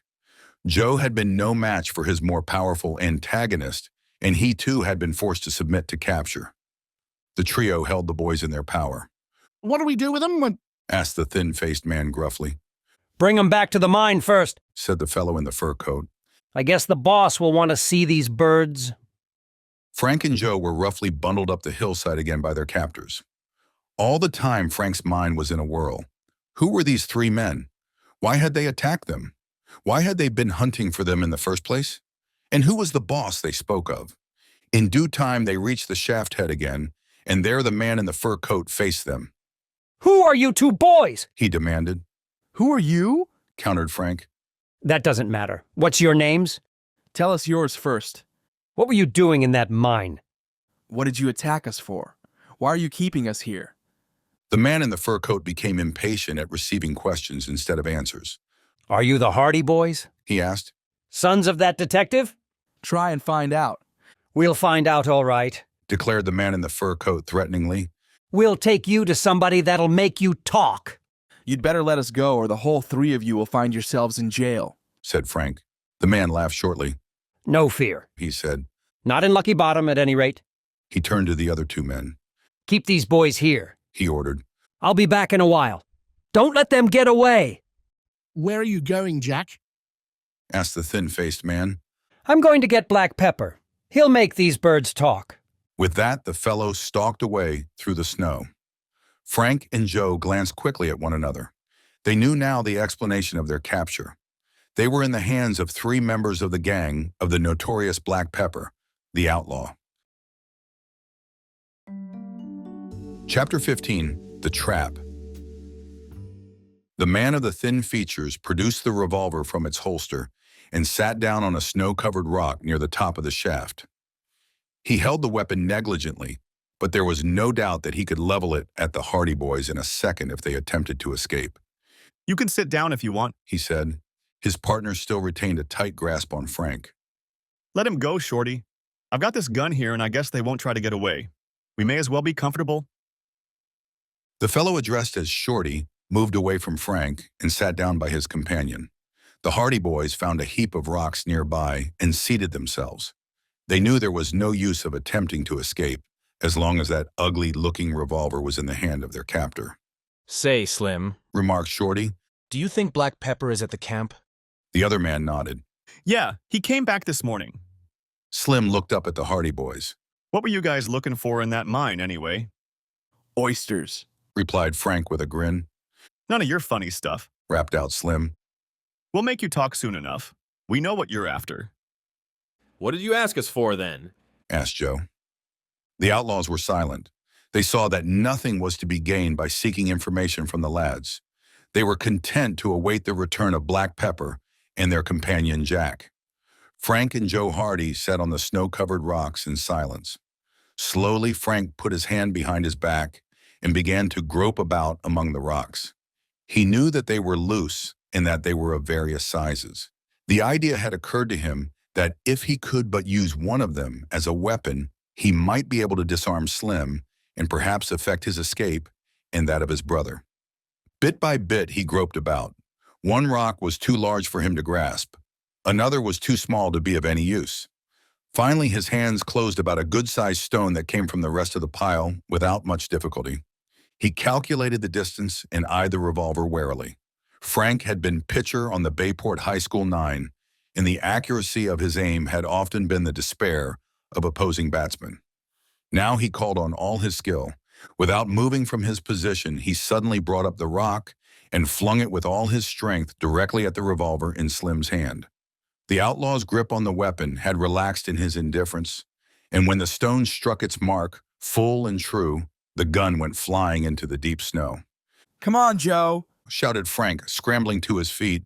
He had noticed a path leading through the snow in the direction of the road that went to Hank Shale's cabin, and he ran toward this path with all the speed at his command. Joe had not been slow to grasp the situation, and he too came racing through the snow, but a few paces behind. The outlaws were taken off their guard. Slim instinctively reached for his revolver, but it had disappeared in the snow, and he wasted many precious seconds hunting for it. Shorty had leaped after the boys. Then, seeing that his companion did not follow, he hesitated, ran back, and then turned around again. He did not know what to do. "After them?" roared Slim, and Shorty took up the pursuit. But his indecision had given the Hardy boys the opportunity they needed. They had a good start on their pursuer, and Shorty was but a clumsy runner at best. Frank gained the path, and there his progress was swifter because he was not handicapped by the impeding snow. Slim finally abandoned his search for the weapon and also took up the chase, but by this time he was far behind. The boys gained the main road, with Shorty plowing along in pursuit. Even yet, they were not safe, but chance came to their aid in the shape of a stage that ran from Lucky Bottom to one of the neighboring camps. It rattled along, with sleigh bells jingling, the driver muffled to the ears, and when Shorty and Slim caught sight of it, they slowed up and abandoned the chase. The open road was a dangerous place. They did not wish any interference from the stage driver or his passengers. When Frank and Joe saw that their pursuers had turned back, they slowed down to a walk. Hank Shale's cabin was already in sight.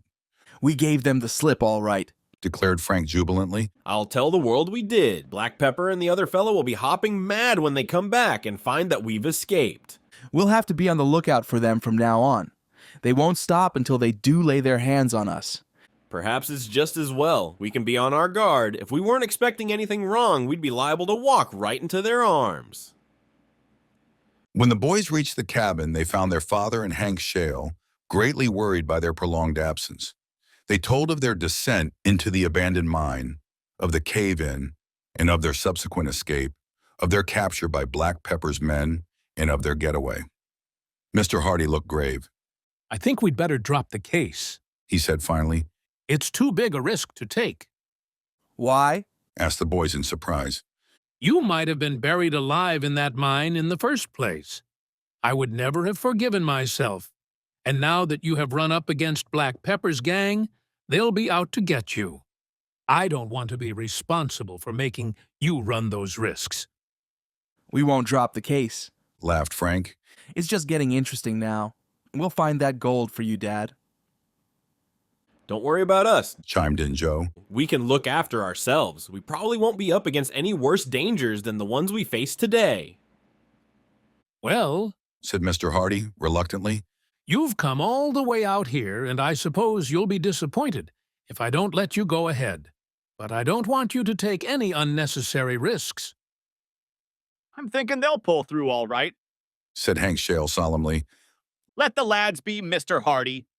So with this encouragement, Mr. Hardy consented to let his sons continue their activities on the case.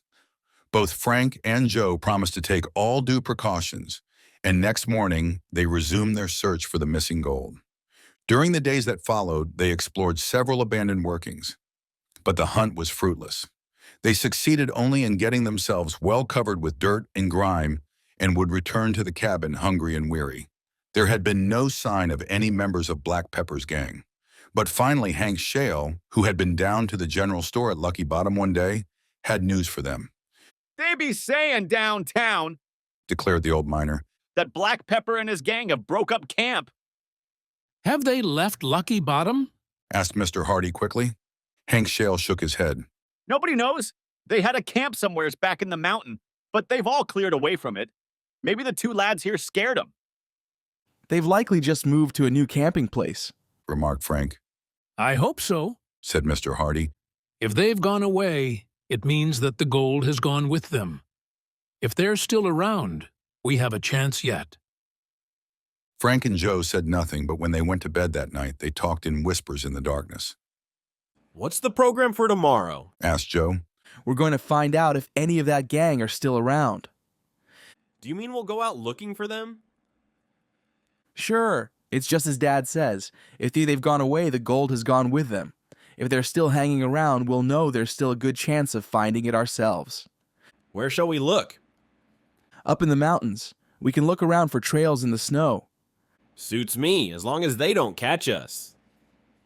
That's a chance we have to take. So next morning, without revealing their plans to anyone, the boys started out into the mountains. It was a gloomy day, and the sky was overcast. The lowering, snow-covered crags loomed high above them as they headed toward a narrow defile not far from the abandoned mine where they had been captured by Black Pepper's men some days previous. It was toward this defile that the man called Jack had gone on his way to summon Black Pepper, and the boys judged that the Outlaw's abandoned camp was probably somewhere in that direction. They discovered a narrow trail through the snow. It was a trail that had evidently been much used, for the snow was packed hard by the tramp of many feet. I think we're on the right track, all right, said Frank. Even if we only find the deserted camp, we may get some clues that will help us. The boys went higher up into the mountain, and at last they came to a protected spot beneath an overhanging crag where the snow had not penetrated. Here the trail ended in a long platform of bare rock. They went across it, but were unable to pick up the trail again, although they searched about in every direction. Suddenly Frank said to his brother in a low voice, "Don't look around. Keep straight ahead." What's the matter? There's someone following us. I just caught a glimpse of him out of the corner of my eye. He's hiding behind the rocks back there. Let's tackle him. There may be others with him. Let him follow, and if he's alone, we'll grab him. Without giving any indication that they had seen their pursuer, the Hardy boys cut down into a narrow ravine where huge masses of boulders made progress difficult. They came to a place where rocks rose on either side so close together that there was room for only one person to pass at a time. As soon as they had gone through the opening, Frank leaped to one side, motioning to his brother to take the opposite side of the boulders. They were now completely hidden from the man who followed. "We'll get him when he comes through," whispered Frank. They waited expectantly. At last they heard the crunch of snow that indicated the unsuspecting man was approaching. Cautiously, he drew nearer, step by step. The boys prepared themselves. The man drew nearer. He was just entering the passage between the boulders. Frank and Joe pressed themselves against the rocks. They saw a head appear in view, then the shoulders of the man. He stepped forward, and at the same moment, they sprang at him. Frank launched himself full on the fellow's shoulders, and he gave a cry of surprise. At the same time, Joe flung his arms about the man's waist, and all three came tumbling to the ground. There was a flurry of snow as they struggled, but the fight was short-lived. Taken completely by surprise, the man was quickly overcome. He had reached for a revolver at his waist, but Frank had seen it in the nick of time and had struck it from his grasp. He seized the weapon himself and pressed the barrel of it to the fellow's temple. All right, he gasped. I give in. There was something familiar about the voice. The man turned his head about, and they saw that it was the man known as Slim, the thin-faced fellow who had been among their captors several days before. Chapter 16, Information. "So it's you," said Frank. Just my luck, muttered the outlaw in disgust. I might have known better. Still leveling the revolver at Slim, Frank relinquished his grasp and stood back. Joe also withdrew. Slim, holding his hands above his head and keeping a wary eye on the weapon, got to a sitting position. "This is luck," Frank remarked. "We hadn't expected to meet again so soon." If I'd had any brains, I wouldn't have let myself step into a trap like this, growled Slim. "What were you following us for?" What were you doing up here? Trying to find you, said Joe cheerfully. Where's Shorty and Jack and Black Pepper? Something in the man's question made Frank think quickly. Was it possible that Slim had become separated from the rest of the gang? "I suppose you know the camp's broken up," he remarked. A look of surprise leaped into Slim's face. No, he said hoarsely. I've been away. What happened? You don't mean to tell me. We're telling you nothing. They caught the gang? Went on Slim. Wait until we take you down to Lucky Bottom. You'll find out all about it then, said Frank evasively. If Slim thought the rest of the outlaws were captured, he might be more disposed to talk. I might have known it, said Slim gloomily. They were getting too careless. I told them 100 times they'd be tripped up, especially after letting you two give us the slip. We might be able to make it easier for you, Frank suggested. How? If you've got any information to give us, we might be able to put in a word for you. Slim looked at them steadily for a moment. Then he asked, What kind of information do you want? You know what we're hunting for? The gold? Of course. Slim was silent for a moment. That gang has been trying to double-cross me all along, he said at last. I don't owe them nothing. They would have cleared out with the gold and left me here if they could. Did they know where it was hidden? Asked Joe. Of course someone knew. They didn't dare make a getaway with it as long as Fenton Hardy was watching them. I guess the game is all up now, though. If they've got Black Pepper in jail, they'll make him come through and tell where it was hidden. Don't the others know? Slim shook his head. He wouldn't tell any of us. He hid the gold himself and we couldn't find out where. He said he was afraid we'd be double-crossing him and stealing it on him. I think he planned to take it himself and ditch the whole bunch of us. What do you know about it? I know everything about it, said Slim boastfully. Everything except where it was hidden. Who owned it in the first place? You ought to know that as well as me. Bart, Dawson, and one of the Coulsons had it. Dawson blew into camp a while ago with Coulson and they dug up this gold. Dawson had it hid away someplace. It must be about 20 years ago since he's been here. At least that's what Black Pepper said. He was in Lucky Bottom when Dawson was here before. The Hardy boys exchanged glances of surprise. The names of Bart, Dawson, and Coulson were familiar. These were Jadbury Wilson's partners, and the gold must be the gold that Wilson presumed Dawson had stolen from them. There was a mystery here that they could not fathom. If Dawson had stolen the gold, why did he bring Coulson back with him? Why had he waited for 20 years before returning to dig up the loot? And Black Pepper's gang stole it from Dawson? Persisted Frank. The outlaw nodded. Haven't you an idea where he hid it? It was in one of the old mines somewhere around here. That's how we knew you fellows were after it when we found you were searching through the workings. Where was your camp? Slim looked up at them. Don't you know? We know it's deserted. We were on our way to try to find it. Don't kid me, sneered the outlaw. You know where it is, all right. You were heading right for it when I began to follow you. You're not any too far away from it now. This was a stroke of luck that they had not expected. Unwittingly, they had been on the right trail to the camp all the time. What are you going to do with me? Asked Slim. We're going to take you down to Lucky Bottom, said Frank. Oh, let me go, whined the outlaw. I've told you all I know about it. Frank shook his head. I think you'll be safer in behind the bars. The sheriff's a good friend of our gang. He'll fix things for me. That's up to you and the sheriff. If he tries to fix anything this time, he'll get into trouble. We'll see to that. You'd better come with us. Frank gestured with the revolver, and Slim got unwillingly to his feet. Then, making the outlaw lead the way, the boys started back down the trail toward Lucky Bottom. Both Frank and Joe were anxious to resume the search for the outlaw's camp, but they were confident that they could find it now, from the fact that Slim had admitted they were on the right trail. They made the journey back to town without incident. Their arrival with Slim marching ahead and Frank keeping the outlaw covered with the revolver created a sensation. Word quickly sped about the mining camp that one of the members of Black Pepper's notorious gang had been captured, and a crowd congregated about the jail as the little procession disappeared into the sheriff's office. The sheriff was a shifty-eyed man of middle age, obviously weak and susceptible to public opinion. When he saw Slim led into the office, he scratched his head dubiously. We want this fellow locked up, said Frank. What for? Asked the sheriff reluctantly. For being mixed up in the gold robbery, for one thing. If that isn't enough, you can hold him for carrying a revolver. If that isn't enough, we'll charge him with assault, pointing a weapon, and half a dozen other things. I don't know, drawled the sheriff. It ain't quite usual. Clearly, he did not wish to put Slim in a cell. Frank became impatient. Look here, he said. You're sheriff here, and your duty is to lock up lawbreakers. We'll give you all the evidence you need against this chap, but we want him kept where he can't do any harm. If you're afraid of Black Pepper." I'm not afraid of nobody, said the sheriff hastily. Just then the door opened, and a bearded old prospector strode in. He went right up to the desk and shook his fist beneath the sheriff's nose. "Lock him up!" He roared. "We've stood for about enough from you, and I don't care whether you're sheriff or not. If you're going to encourage outlaws and thieves, me and the boys will mighty soon see that there's a new sheriff in this here man's town."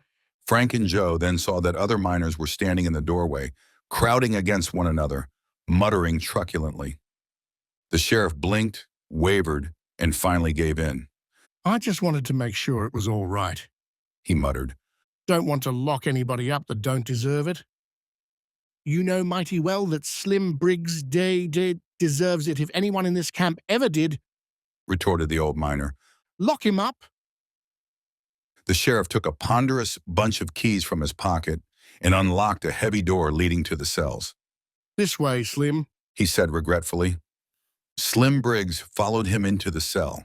He looked around, plainly expecting to see the rest of the gang in jail as well. Suspicion dawned on him.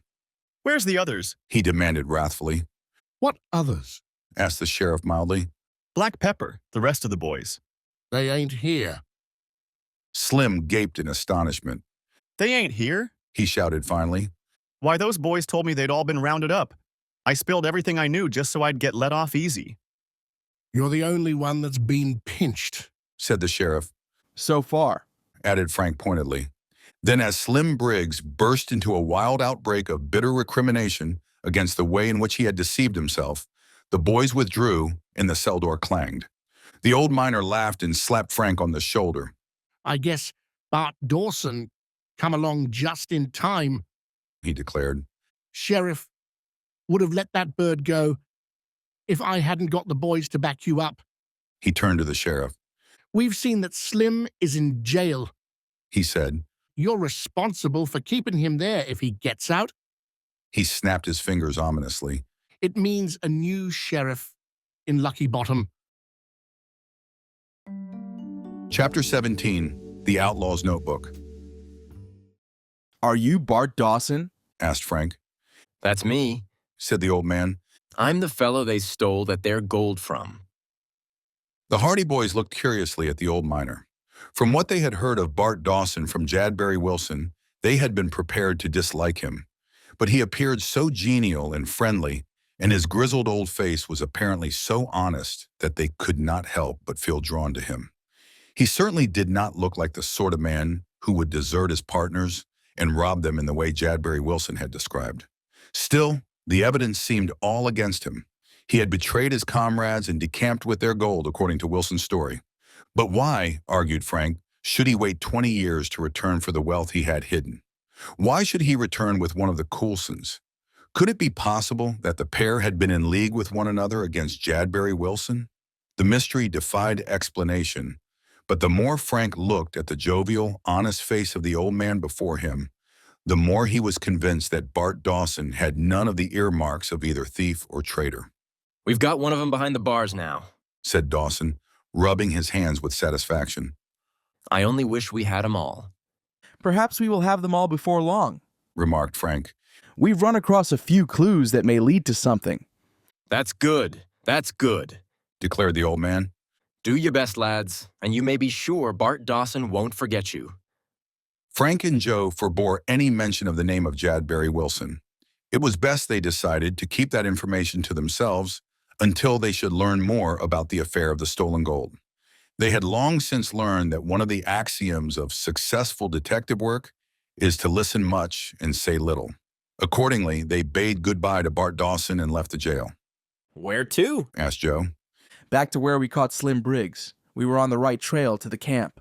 "But if the outlaws have left, there isn't much use going up there now." "We never know what we'll find." The boys made their way up into the mountains again, and after about an hour of steady traveling, found themselves on the trail that led into the defile where they had trapped Slim so neatly. On the way, they discussed their meeting with Bart Dawson. "I can't imagine that old fellow being the kind of man who would desert his partners and steal their gold, the way Jadbury Wilson described," said Frank for the 10th time. I just can't figure it out at all. You can tell with half an eye that he isn't a crook. Yet Jadbury Wilson was absolutely convinced that he had left them all in the lurch. And he had the gold in his possession. We know that. He came back here to dig it up. That shows he must have hidden it, as Wilson said he did. The whole story hangs together mighty well. Yet why should he bring Coulson with him? Objected Joe. That's another queer angle. I can't figure it out at all.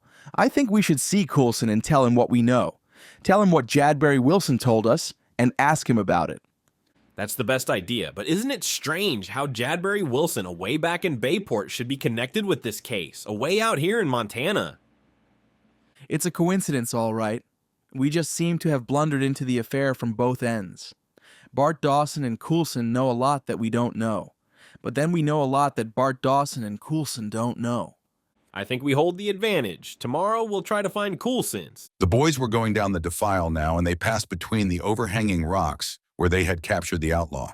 The marks of the struggle were still plainly evident in the snow. Poor Slim, remarked Frank with a laugh. He'll be kicking himself all around the cell for talking so much.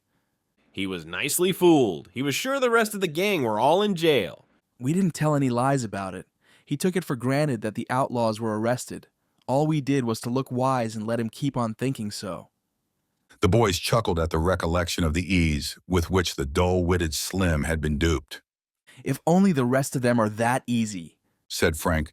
No such luck. I'm thinking this Black Pepper will give us trouble before we are through. He seems to have Lucky Bottom pretty well under his thumb. He has the sheriff buffaloed at any rate, by the looks of things.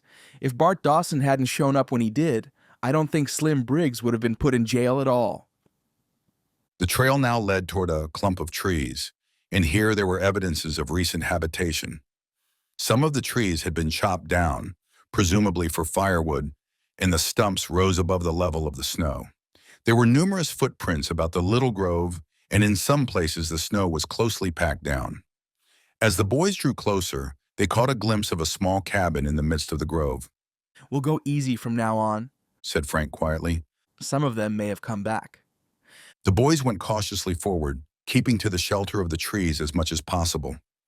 Every few moments they would stop and listen. But they heard not a sound. There was not a voice from the cabin. The only noises were the rustling of the trees in the wind. Quietly, the Hardy boys stole up toward the cabin. It stood in a little clearing in the wood. At the edge of the clearing they waited, but still they heard nothing, and finally Frank was satisfied that the place was, in fact, deserted. No one here, he said in a tone of relief. We'll take a look around. They advanced boldly across the clearing, directly toward the door of the cabin. It was half open. Frank peered inside. The place was deserted. The cabin was sparsely furnished, with a rude table, 2 chairs, and bunks on either side. There was a small iron stove at the far end of the building, and the place was dimly lighted by one window. There was every evidence that the outlaws had left the place in a hurry. Papers, articles of clothing, and rubbish of all kinds lay about the floor, scattered here and there and abandoned. One of the chairs was lying overturned on the floor. The place was in confusion. The boys entered. Looks as if they didn't waste much time in getting out, remarked Joe. I'll say they didn't. The cabin looks as if a cyclone had hit it. Wonder if there'd be any use looking through those papers. Joe indicated a scattered heap of old envelopes, letters, tattered magazines, and torn sheets of paper lying on the floor. That's just what I was thinking. Frank scooped up a handful of the papers and sat down on a bunk. He began to sort them over. The magazines he flung to one side as worthless. Some of the sheets of paper contained nothing but crude attempts at drawing or pencil lists of figures, presumably done by some of the outlaws while idling away their time in the cabin. 1 or 2 of the letters Frank put to one side as liable to give some clue to the identity of members of the gang. When he had looked through the first handful of papers, he picked up some more. Suddenly, he gave an exclamation of satisfaction. Find something? Asked Joe. This may be valuable. Frank held up a small black notebook and began flipping the pages. On the inside of the cover, he read, Black Pepper, his book. This is the captain's own little record book. There should be some information here. Frank began studying the book carefully. The first few pages gave him little satisfaction, the writing consisting largely of cryptic abbreviations, evidently in an improvised code known only to the outlaw himself. There were the names of several men written on another page, and among them he recognized the names of Slim, Shorty, and Jack, the trio who had captured them at the abandoned mine working. Across from their names had been marked various sums of money, evidently their shares of the gang's takings in some robbery. Then on the next page he found a crude map. He studied it curiously. It looked something like the ground floor plan of an extremely crude house. There was one large chamber with 2 passages leading from it. One of these passages was marked with an X, and each passage led to a small chamber. From one of these led still another passage which branched into a tiny room, in one corner of which was inscribed a small circle. That's the funniest plan of a house I ever saw, said Joe, looking over his brother's shoulder. Frank studied the plan for a few moments and then looked up. Why, it isn't a house at all. It's a mine, he declared. This is the plan of a mine. This big room is the main working at the bottom of the shaft, and these passages are tunnels leading out of it. Perhaps it's the mine where the gold is hidden, cried Joe in excitement. There may be something about it on another page. Frank turned the leaf of the notebook. There he found what he was so eagerly seeking. At the top of the page was written in a scrawling, unformed hand, Lone Tree Mine. Beneath that he found the following. Follow passage X to second cave, then down tunnel to blue room. Gold at circle. Frank looked up at his brother. This is what we wanted, he said jubilantly. They've had the gold hidden there all the time. All we have to do now is find the Lone Tree Mine, and we'll recover the stuff in no time. Unless the outlaws have taken it away by now, pointed out Joe. That's right, too. I hadn't thought of that. They may have taken it away right after they abandoned this camp. Well, we've just got to take our chances on that. If they've left it in the mine this long, they may think it's safe enough there a while longer. Frank got up from the bunk and stuffed the notebook into his pocket. His eyes were sparkling with excitement. Joe, I believe we're on the right track. We know just where the stuff has been hidden, and I've a hunch it's there yet. We haven't any time to lose. Let's start right now, before those rascals get ahead of us and hunt for the Lone Tree Mine. Why, I'll bet I know where that is, declared Joe. Don't you remember an old mine working near where they caught us the other day? There was a big pine right by the top of the shaft, standing all by itself. I'll bet that's the place. Come on, we'll try it anyway. Hastily, they left the little cabin. They were sure now that they were on the trail of the hidden gold. Frank remembered the lone pine tree that Joe had mentioned. It seemed to identify the abandoned working as the place they sought. It was snowing heavily as they started down the trail, but the boys scarcely noticed it in their excitement. They even forgot that they had not had their lunch. If the outlaws haven't beaten us to it, declared Frank, we'll have that gold before the day is out. Chapter 18, The Blizzard. The Hardy boys set off down the trail at a good pace. The wind howled down from the crags and whistled through the trees. The entire mountain was veiled in a great mist of swirling snow, and as the wind rose, the snow stung their faces and slashed against them. Storm coming up, said Frank, burying his chin deeper into his coat collar. I hope it doesn't get any worse. We'll never find the place. We won't give up now. If we wait until tomorrow, it may be too late. The storm grew rapidly worse. The snowfall was so heavy that it obscured even the tops of the great masses of rock, and it quickly drifted over the trail so that the boys were forced to follow the path by memory. This was difficult, as in some places the trail had wound about through tumbled masses of boulders, and when it was hidden by snow, they had to guess at its intricate windings. Several times Frank lost it altogether, but he was always able to pick up the trail again in some place that was sheltered from the storm. The boys struggled on in silence. The wind was increasing in volume, and the snow was so heavy that Joe could scarcely see the dim form of his brother, but a few yards ahead. Suddenly, he saw his brother stop. I've lost the trail, shouted Frank, turning back. They were standing ankle-deep in snow. There was not the slightest vestige of a path. High above them, they could discern the gloomy mass of a steep rock cliff, and before them loomed a sloping declivity of rock that afforded not the slightest foothold. I lost the trail farther back, but I thought I was following it all right and could pick it up farther on. We'll have to turn back. They retraced their steps. So furiously was it snowing that their own footprints were almost obliterated, and they could scarcely find their way back to the place where they had left the trail. They found it again, however, and struck out in another direction. It was growing bitterly cold, and although they were warmly clad, they began to feel the effect of the chill wind that swept down from the icy mountain slopes. They pulled their caps down about their ears and made their way slowly forward against the terrific wind that buffeted them and flung sheets of snow against them. Frank gave a shout of triumph when he finally picked up the trail again in the shelter of some huge rocks where the snow had not yet penetrated. They advanced with new courage. At length, they emerged through the defile where the trail to the Outlaws' deserted camp led off the main trail up the mountain, and then they rested. Far below them, they could see the slope of the mountain, veiled in sweeping banners of snow that shifted and swirled madly in the blustering wind. The town was hidden from view, obscured by the white blizzard. Do you think we should try to make it? Asked Frank. The mine? Yes. You're leading this procession. Whatever you want to do. If you think the storm is too bad, we'll start for the cabin. What would you rather do? I hate to give up now, replied Frank after a moment of hesitation.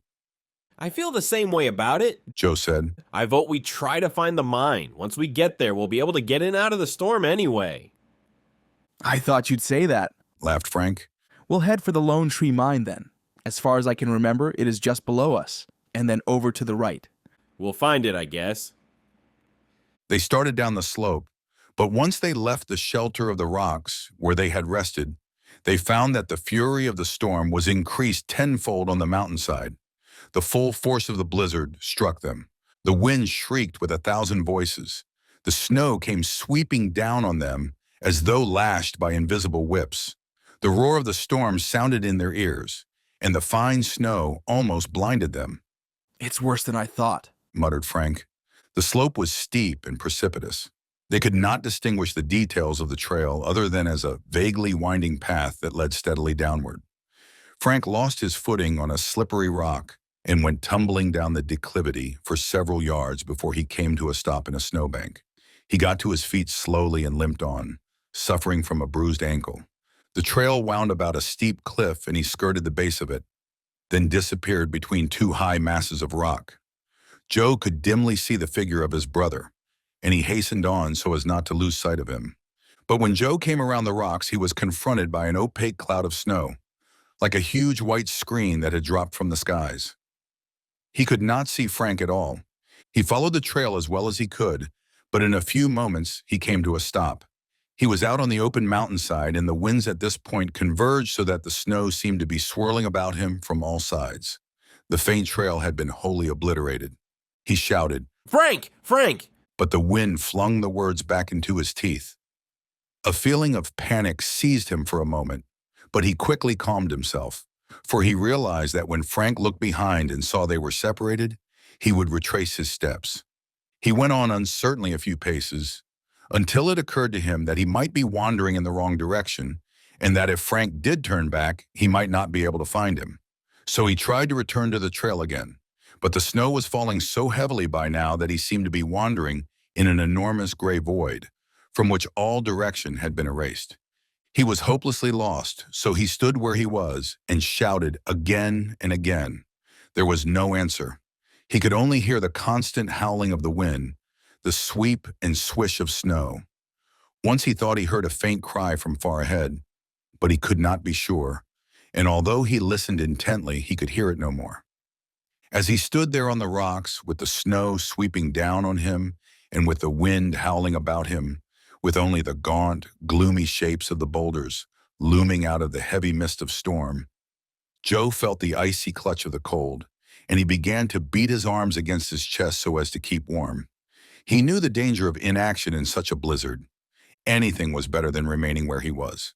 He struggled forward, slipped and fell on the rocks, regained his feet, and moved slowly on into the teeth of the wind.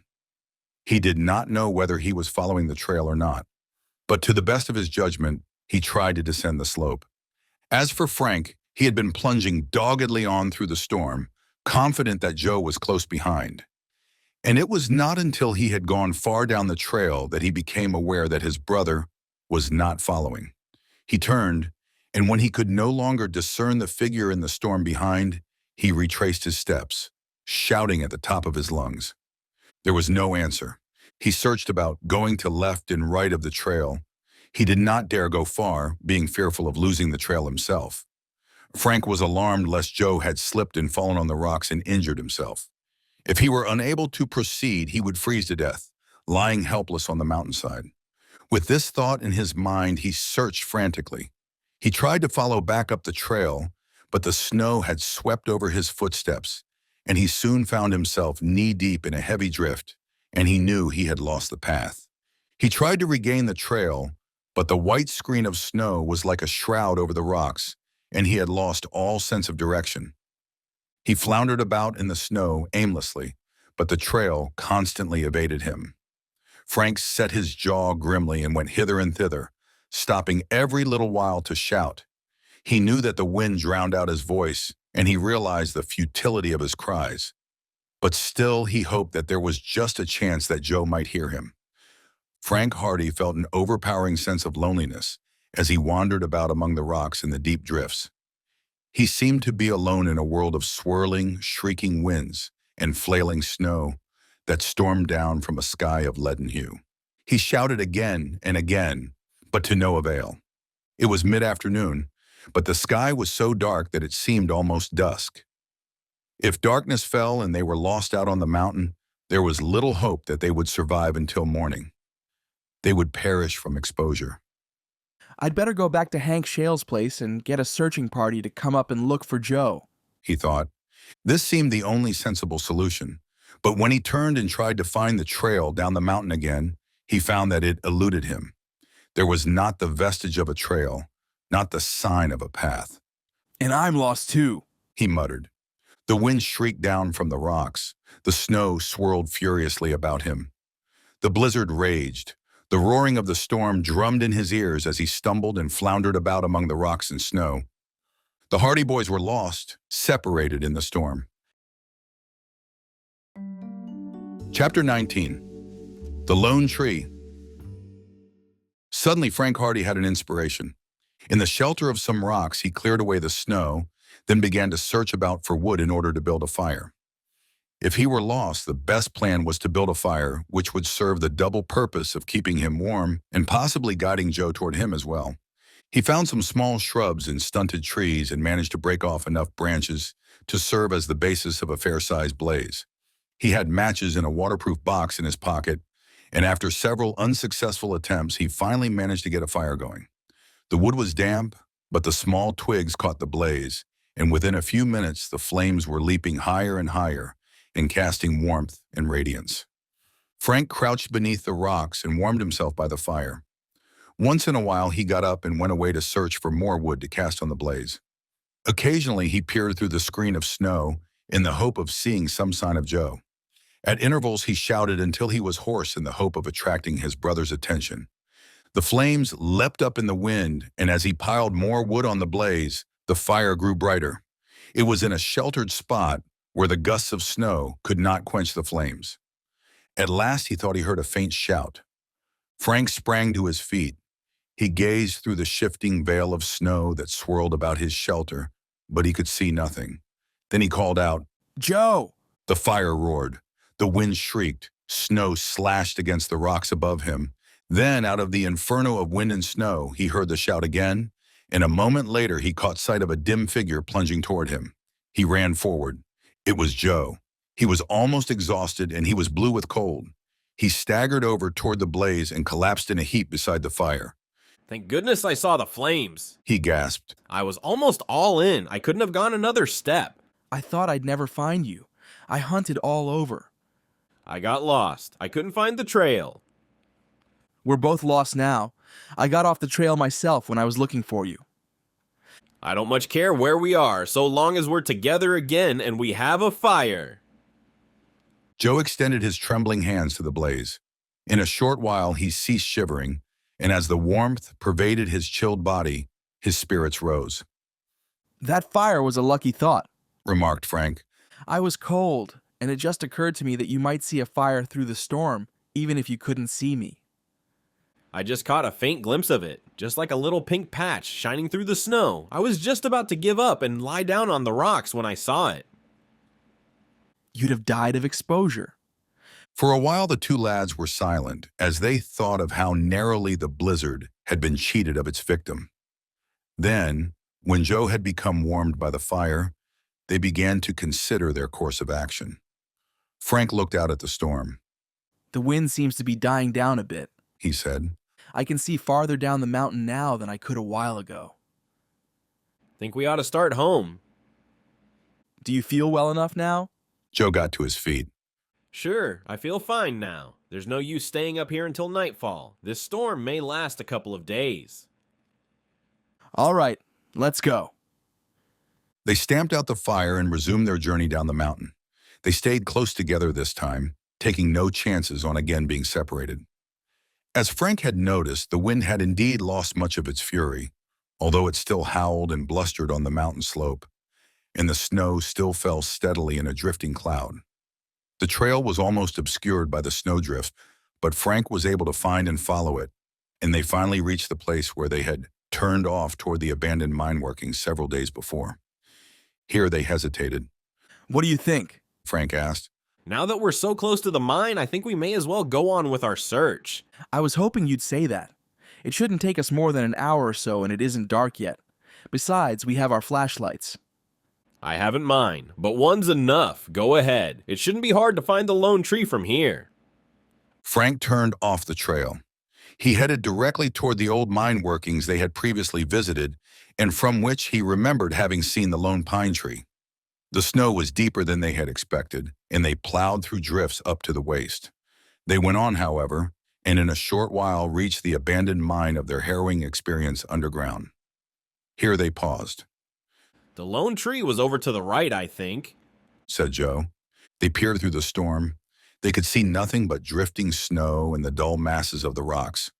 A shift in the wind raised the curtain of storm for a moment, and then, like a gloomy sentinel, they saw the tall pine tree, solitary against the bleak background of gray. That's it. Now that their goal was definitely in sight, they felt invigorated, and they hastened on through the snow toward the tree with new vitality. Forgotten for the moment was their weariness and exhaustion, the cold and the snow, in the lure of the goal that they felt sure lay somewhere in the neighborhood of that lonely tree. Stumbling and plunging through the snow, they reached their goal at last. The tree creaked and swayed in the wind, and as they stood beneath it, they saw that they were standing on the verge of a deep pit that seemed to have been scooped out of the earth by giant hands. There were a few ramshackle ruins of old mine buildings nearby. The roofs had long since fallen in, and the buildings sagged drunkenly. At the far side of the bottom of the pit, clearly discernible against the snow, they saw the wide mouth of a cave. That must be the shaft opening, said Frank. We're on the track now. The boys descended into the pit. The going was precarious, for the rocks were slippery and the snow concealed crevices and holes, so that they were obliged to proceed cautiously. But at length they reached the bottom and made their way across to the mouth of the cave. Frank produced his flashlight as he prepared to enter. Stick close behind, he advised his brother. We don't know what we're liable to run into here. The snow flung itself upon them, and the wind shrieked with renewed fury as they left the unsheltered pit and entered the half-darkness of the cave mouth. It was as though they were entering a new world. They had become so accustomed to the roaring of the gale and the sweep of the storm that the interior of the passage seemed strangely peaceful and still. The flashlight sliced a brilliant gleam of light from the blackness ahead. Step by step, they advanced across the hard rock. The dampness and cold became more pronounced. As they went on, the passage widened, and in a few minutes they found themselves in a huge chamber in the earth, a chamber that extended far on into darkness, and they could not see the opposite walls. A curious rustling sound attracted their attention as soon as they entered the place, and Frank stood still. What was that? They remained motionless and silent. Away off in the darkness of this subterranean chamber, they could hear a scuffling and rustling, and sounds that the boys judged were caused by pattering feet. Frank directed the beam of the flashlight toward them, but the light fell short and they could see nothing. They advanced several paces. The rustling sounds became multiplied.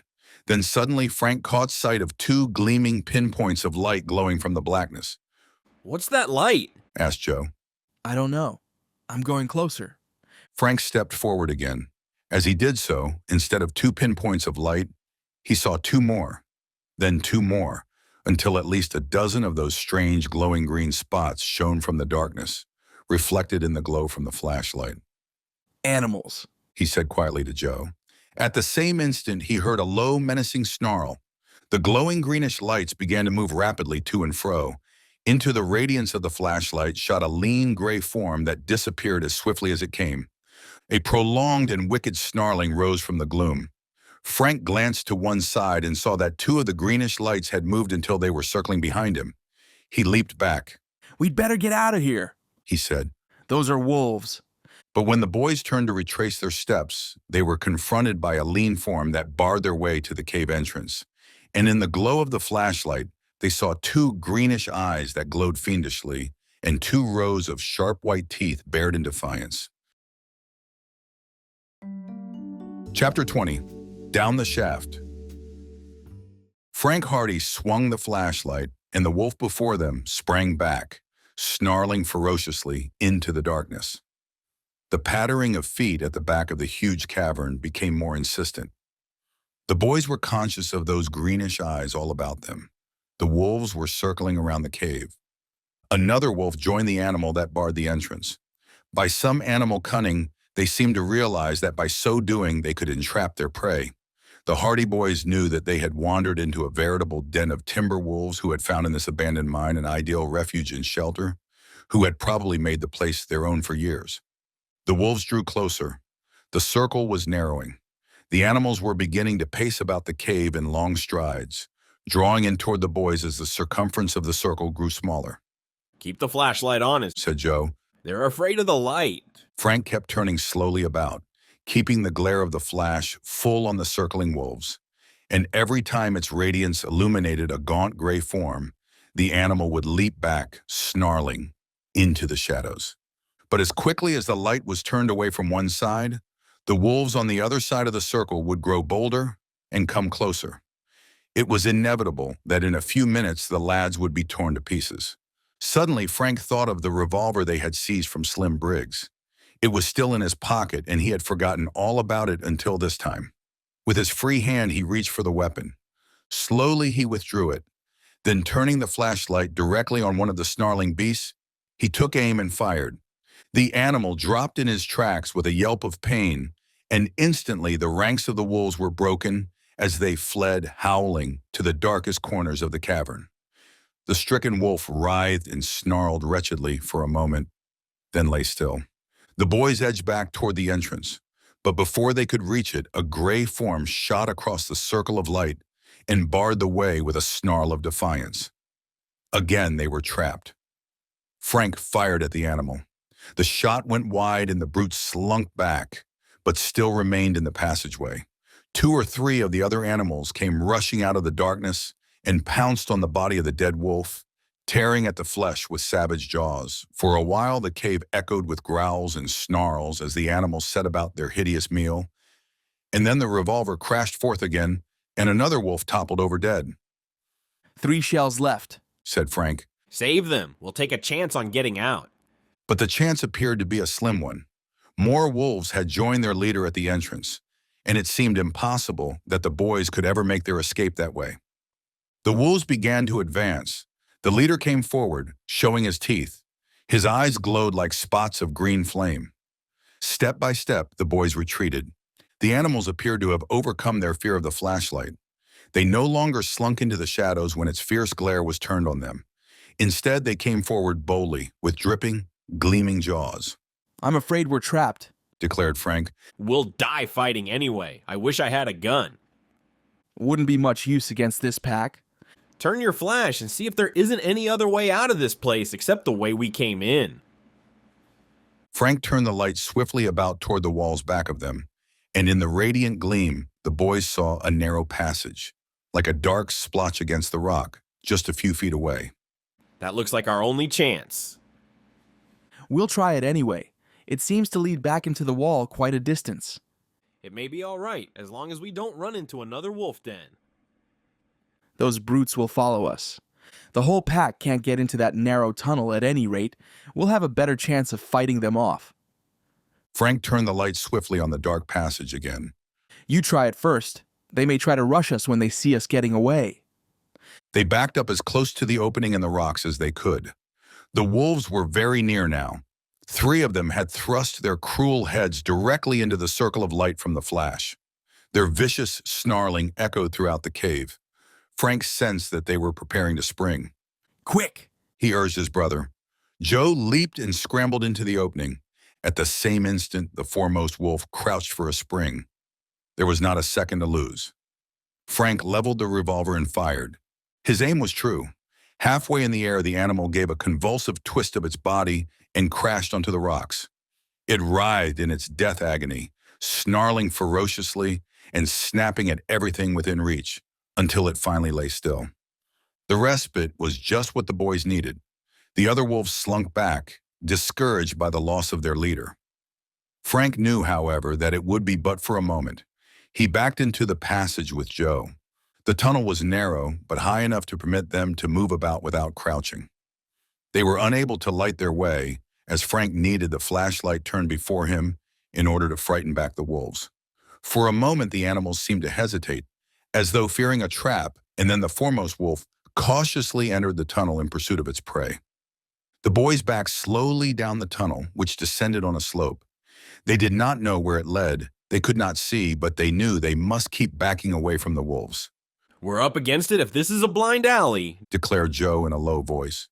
We're up against it if we stop and try to fight it out. Step by step, they moved backward, and step by step, the foremost wolf pursued them. The animal was more cowardly than the leader that had been killed. He did not advance boldly, but slunk along, pressing to the side of the tunnel as though trying to evade the dazzling gleam of light that shone in his eyes. Now and then he snarled viciously, showing his teeth. Are any of the wolves following him? Asked Joe from the darkness. I can't see any. This brute seems to be alone.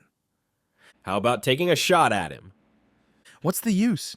Even if I did kill him, we'd only run into the rest of them when we went out into the cave again. I'm not going to use this gun again unless I absolutely have to. The brothers continued their weird journey. The tunnel was damp and chilly. The floor was rocky and uneven, and Frank was in constant dread lest he trip and fall. It would be all up with them then. The wolf would not lose a second in taking advantage of such an opportunity. So stepping backward, they retreated farther and farther down the passage, watching the gray form that constantly followed, never gaining on them, but never falling back. I wonder how long this tunnel is, Frank muttered. Can't last forever, said Joe with an attempt at cheerfulness. I think I feel a draft of cold air at my back. It doesn't lead outside, that's certain.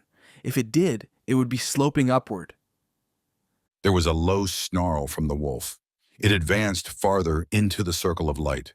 The brute had evidently decided that the light was not particularly dangerous and was growing bolder. Frank tightened his grip on the revolver. The animal was preparing for a rush. The gaunt gray form gathered itself together and came directly at him. Frank pressed the trigger. The revolver crashed forth, awakening thunderous echoes in the narrow tunnel. The wolf gave vent to a howl of pain and fury, but although its onward course was checked for a moment and it swerved to one side, it did not fall back. The bullet had not found a vital spot. Maddened by pain, the animal came on again. The boys scrambled back. The wolf leaped. Frank flung himself to one side and the great body brushed against him. He struck out with the revolver and felt the weapon strike against flesh. Again, he pulled the trigger with the barrel of the weapon directly against the animal's hide, and then he sprang farther back into the tunnel. Behind him, he heard a shout. It seemed curiously far away. He retreated another step. His foot did not find the solid rock. Instead, he stepped back into space. For an instant, he wavered, clutching vainly at the air. Then he lost his balance, staggered backward, and then felt himself falling on downward into utter darkness. Chapter 21. Underground. Frank Hardy could not have fallen more than 10 or 12 feet, but he had the sensation of having dropped from an enormous height. The unexpectedness of it took his breath away, and when he finally crashed into a heap of earth and gravel with a jolt that jarred every bone in his body, he could only lie there in the darkness and wonder that he was still alive. Then, to his relief, came a voice from close at hand. Are you all right, Frank? That you, Joe? You didn't expect to find anybody else down here, did you? Asked Joe with a chuckle. I'm all right. No bones broken. How about you? I'm shaken up a bit, but I'm all right. Thank goodness I didn't land on my head. What on earth happened? We must have stepped right back into the main shaft of the mine. That passage we were in was a drift that went right through to the cave. We're at the bottom of the shaft now, I guess.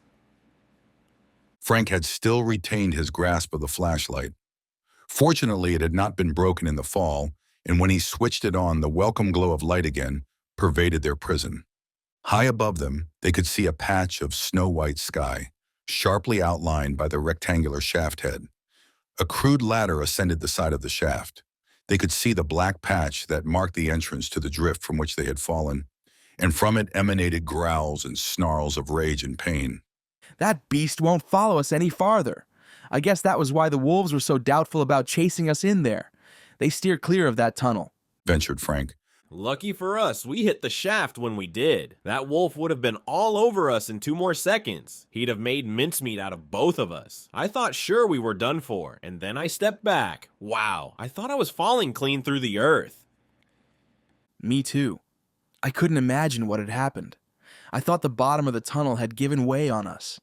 Good thing the shaft isn't any deeper. We'd have saved our lives by escaping from the wolf and broken our necks by falling down the shaft. We're lucky, but now we're down here. What are we going to do about it? Joe pointed to the ladder. We can get to the surface easily enough now. But if this is the main shaft, we ought to be able to find our way to the blue room mentioned on that map. No use backing out now that we've come this far. I'd almost forgotten what we'd come for. Frank got to his feet. He was not seriously injured by the fall, although he had wrenched one knee, but he was able to walk without much difficulty. He explored the bottom of the shaft with the flashlight. Almost directly across from them, he found the entrance to the tunnel indicated on the map he had discovered in the Outlaw's notebook. Here we are. To refresh his memory, he drew the notebook from his pocket again, and the boys studied the map once more. This passage leads to the big chamber, by the looks of it, and when we get there, we find 2 passages leading out of it. We follow this one. Frank indicated the tunnel marked X. And from there, we get to a smaller chamber. We follow a tunnel out of that until we get to what they call the blue room, and there we'll find the gold. If the Outlaws haven't beaten us to it. Perhaps so, but perhaps they haven't. Frank advanced toward the tunnel, flashing the light before him. It was a large passage and had evidently been frequently used. He examined the damp floor and found footprints that were plainly of recent origin. Someone has been here, and not so long ago either. Today? It's hard to tell. Footprints would look fresh down here for weeks, as long as no one else stepped over them. What I mean is that there has been someone down here since the mine was abandoned. That's plain enough. Well, it means we're on the right track. With rapidly growing excitement, the 2 Hardy boys made their way on into the tunnel. Frank, having the flashlight, took the lead. This tunnel, the main drift of the mine leading into the working level, was not of great length, and within the minute they had reached the first chamber indicated on the map. In the glow of the flashlight, they saw that it was of considerable extent and was bolstered up by timbers that were now rotting away. The marks of pickaxes were discernible on the walls, and an overturned wheelbarrow bore mute testimony to the work that had once gone on here underground in the search for gold. Frank turned the light this way and that. In one corner, he found the entrance to a second corridor leading out of the working, but this was not the one he wanted. After a few minutes' search, they discovered the tunnel indicated by the cross on the map. We're getting warmer, he said as they advanced toward it. The tunnel had heavy timbers at either side to support the roof and to prevent a cave-in. They entered it and stumbled along across the uneven floor. Water dripped from the ceiling and from the rocky walls. The dampness and cold made them shiver. The tunnel led into a second and smaller chamber. Now for the last passageway, then to the blue room. They explored the little chamber, but of a tunnel leading from it, there was no sign. A sloping heap of gravel and boulders lay in one corner. A broken pickaxe lay on the floor, and a rusty shovel stood against the wall. There were many footmarks on the damp floor, but there was not the slightest trace of an exit. That's funny, murmured Frank, as he turned the beam of the flashlight on the walls. I'm sure we're in the right place. He looked at the map again. They had followed the directions exactly, and if the map was correct, they should find a tunnel leading from the rocky chamber in which they stood. Listen, said Joe suddenly. They stood stock still, not saying a word. The silence of the mine was profound. What's the matter? Whispered Frank finally. I thought I heard a sound, like someone talking. They listened again, but they could hear nothing save the occasional drip-drip of water from the walls. It must have been my imagination, said Joe at last. But I was sure I heard a voice. This mine is full of echoes. It was probably only the wind whistling down the shaft. I guess that was it, but this place is so creepy a fellow imagines almost anything. It would be a tough break for us if the outlaws marched in on us just now. I don't think there's much danger. They won't be roaming around in that storm outside. The boys resumed their search of the cave. They turned the flashlight high and low in the hope of finding the tunnel that had been so plainly marked on the plan, but without success. We must have taken the wrong passage, Joe remarked. I'm positive we took the right one. I took special care. But say, perhaps the tunnel has been covered up. That's an idea. It may be hidden. Frank turned the light on the heap of rocks and gravel in one corner of the cave. At the base of the pile, he could see footprints, all of which led directly to or from the heap. Maybe this is where it is, he said, and handing Joe the flashlight, he picked up the shovel. He attacked the gravel vigorously, casting shovelfuls of it to one side. In a few moments, he gave an exclamation of satisfaction, for, back of the gravel he had shoveled away, he saw a wooden door. Now we're getting there. The gravel flew, and in a short time the door was revealed, back of a heap of boulders that the boys lost no time in rolling to one side. To their disappointment, they found a rusty padlock on the door, but Joe remembered the broken pickaxe they had seen in the chamber a short while before, and he seized it. A few sharp blows, and the padlock lay broken and shattered. He wrenched at the door, and it came slowly open, with a protesting creak of hinges. Casting the shovel to one side, Frank once more took the lead, and they passed through the doorway. The tunnel at this point was very rough and narrow. They made their way cautiously forward. Frank noticed a change in the color of the earth and rock at this juncture. It seems blue, he remarked to his brother. Some chemical constituent gave the underground passage that peculiar shade, discernible even in the dim light. The tunnel narrowed and the boys squeezed their way through the passage, stepping directly into another chamber dug out of the earth. Here the blueness of the walls was intensified, the wet blue earth giving off a weird glow. No mistake about it this time, declared Frank triumphantly. We're in the blue room at last. His words echoed and re-echoed in the confined space. The boys were trembling with excitement. The end of their search was at hand. Somewhere in that underground room lay the 4 bags of gold. But where? The floor of the chamber was unbroken. A few faint footprints could be seen, but there was nothing to indicate a secret hiding place. Frank again produced the map. Gold at circle, he said, reading from the instructions. The map shows the circle to be in the far right-hand corner. He went forward to the corner indicated. The earth here seemed unusually smooth and flat. I think it's buried here, declared Frank. There's the mark of a shovel. I'll get that shovel we had in the other room. Lend me the light for a second. Frank handed his brother the flashlight, and Joe disappeared from the blue chamber. His footsteps echoed in the narrow passage. As Frank Hardy waited in the dank darkness, he felt a curious exultation possess him. They were on the verge of solving the mystery of the hidden gold. If only the outlaws had not removed it from its hiding place. He waited in suspense for his brother's return. Chapter 22, Black Pepper. In a few minutes, Frank Hardy saw the gleam of the light and heard his brother's footsteps as Joe returned. He was carrying the shovel that had served them to such good purpose in uncovering the secret door to the passageway of the Blue Room. I'll dig, he volunteered, handing the flashlight to Frank. Then, with a will, he set to work. The earth was soft, which showed that it had been dug up before and replaced. Frank held the light, directing its beam on the place where Joe was digging, and as a hole rapidly appeared in the ground, he watched eagerly for some sign of the treasure which they sought. In his mind was always the hated probability that they might have been forestalled, and that the outlaws might have already visited the place and removed the gold. But in that case, he argued to himself, it was not likely that they would have taken such precautions to bank up the locked door of the passage. There would have been no need for it. Nothing yet, panted Joe. It may be buried deep. A far-off sound caught Frank's ear. He started violently because his nerves were already tautened by suspense. Did you hear that? he asked. Joe rested on the shovel. I heard something, he said doubtfully. They listened, but the sound was not repeated. It might have been a fall of rock, said Frank.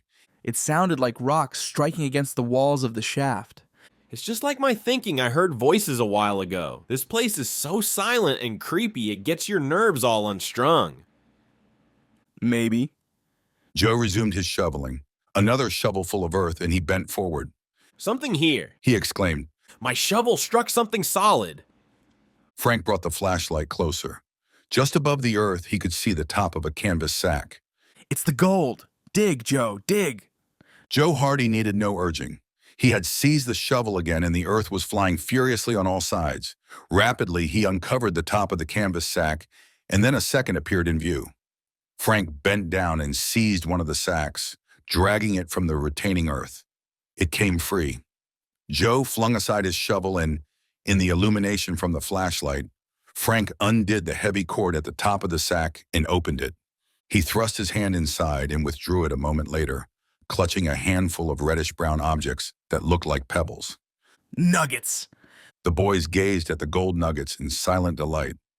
They were of good size, and the youths realized that they must be very valuable. Frank thrust his hand into the sack again, and this time brought forth a handful of reddish sand that they recognized as gold dust. Gold dust and nuggets. We found it at last. There are more sacks yet. Didn't Dad say there were 4? Joe picked up his shovel again. After a few minutes' energetic digging, he uncovered the rest of the sacks, and in a short time, all 4 were on the floor of the cave. The Hardy boys examined each in turn and found that each was identical with the first in that it contained gold dust and nuggets in large quantities. The sight of so much gold sent a thrill through them, just as it has sent a thrill through gold seekers since the world began. Here was wealth, wealth in the raw, wealth for which men had fought and struggled, wealth that had been drawn from the depths of the earth. We found it at last, Frank declared with a sigh of relief. Dad will be pleased. I don't think he ever really expected we'd find it. We've worked hard enough for it. Won't the outlaws be wild when they come here for it and find that it's gone? Let them be wild. It isn't theirs. 4 sacks of it, said Joe. It must be worth thousands. It's the gold that Jadbury Wilson mentioned. I'm sure of that. And before we hand it over to Bart Dawson, we'll have an explanation from him. Somehow I can't believe he's dishonest. There must be a mistake in it somewhere, Frank. You can't always tell by looks in this world. Although to tell the truth, I find it hard to believe that Dawson made away with this myself. But we'll make him come across with the whole story. And if he did steal it, we'll see that Wilson gets his share. That's the ticket. And now, to get out of this mine with it. It'll be easy enough. We can go up the shaft. That's the way the outlaws got in here, I guess. We took the wrong entrance getting in here. We got into one of the side workings of the mine instead of coming down the main way. As long as we don't run into any more wolves, I don't care how we get out, said Joe. The sooner we get out, though, the better. It must be night by now. Frank bent and picked up 2 of the sacks of gold. I'll carry 2 and you carry 2. Boy, but they're heavy. I never knew gold weighed so much. I shouldn't care if it weighed a ton. It won't seem like much now that we found it at last. Frank hesitated. It might be as well to dig a little deeper there. They might have divided the gold up. I'd hate to overlook a sack of it. I was just thinking the same thing. Joe picked up the shovel again. I'll dig down a little bit farther just for luck. He attacked the hole in the earth again, and for a while he shoveled industriously, but it soon became apparent that they had found all of the gold that had been buried in that place. I guess we got it all, he said, flinging the shovel to one side. All the outlaws we'll find here will be a hole in the ground, a big one. I'd like to be listening in when they come to look for their treasure. They'll be as mad as hornets. Joe picked up his 2 sacks of gold. Better let me carry one of yours, he suggested. You have the flashlight to carry. It'll be awkward for you. I'd forgotten about the light, Frank agreed. All right. He passed over one of the sacks he had been carrying and then bent down to pick up the flashlight that had been resting on the ground. And now, he said, we'll leave the blue room. It isn't as blue as Black Pepper and his gang will be when they come to visit the place. The boys looked at the hole in the ground and chuckled.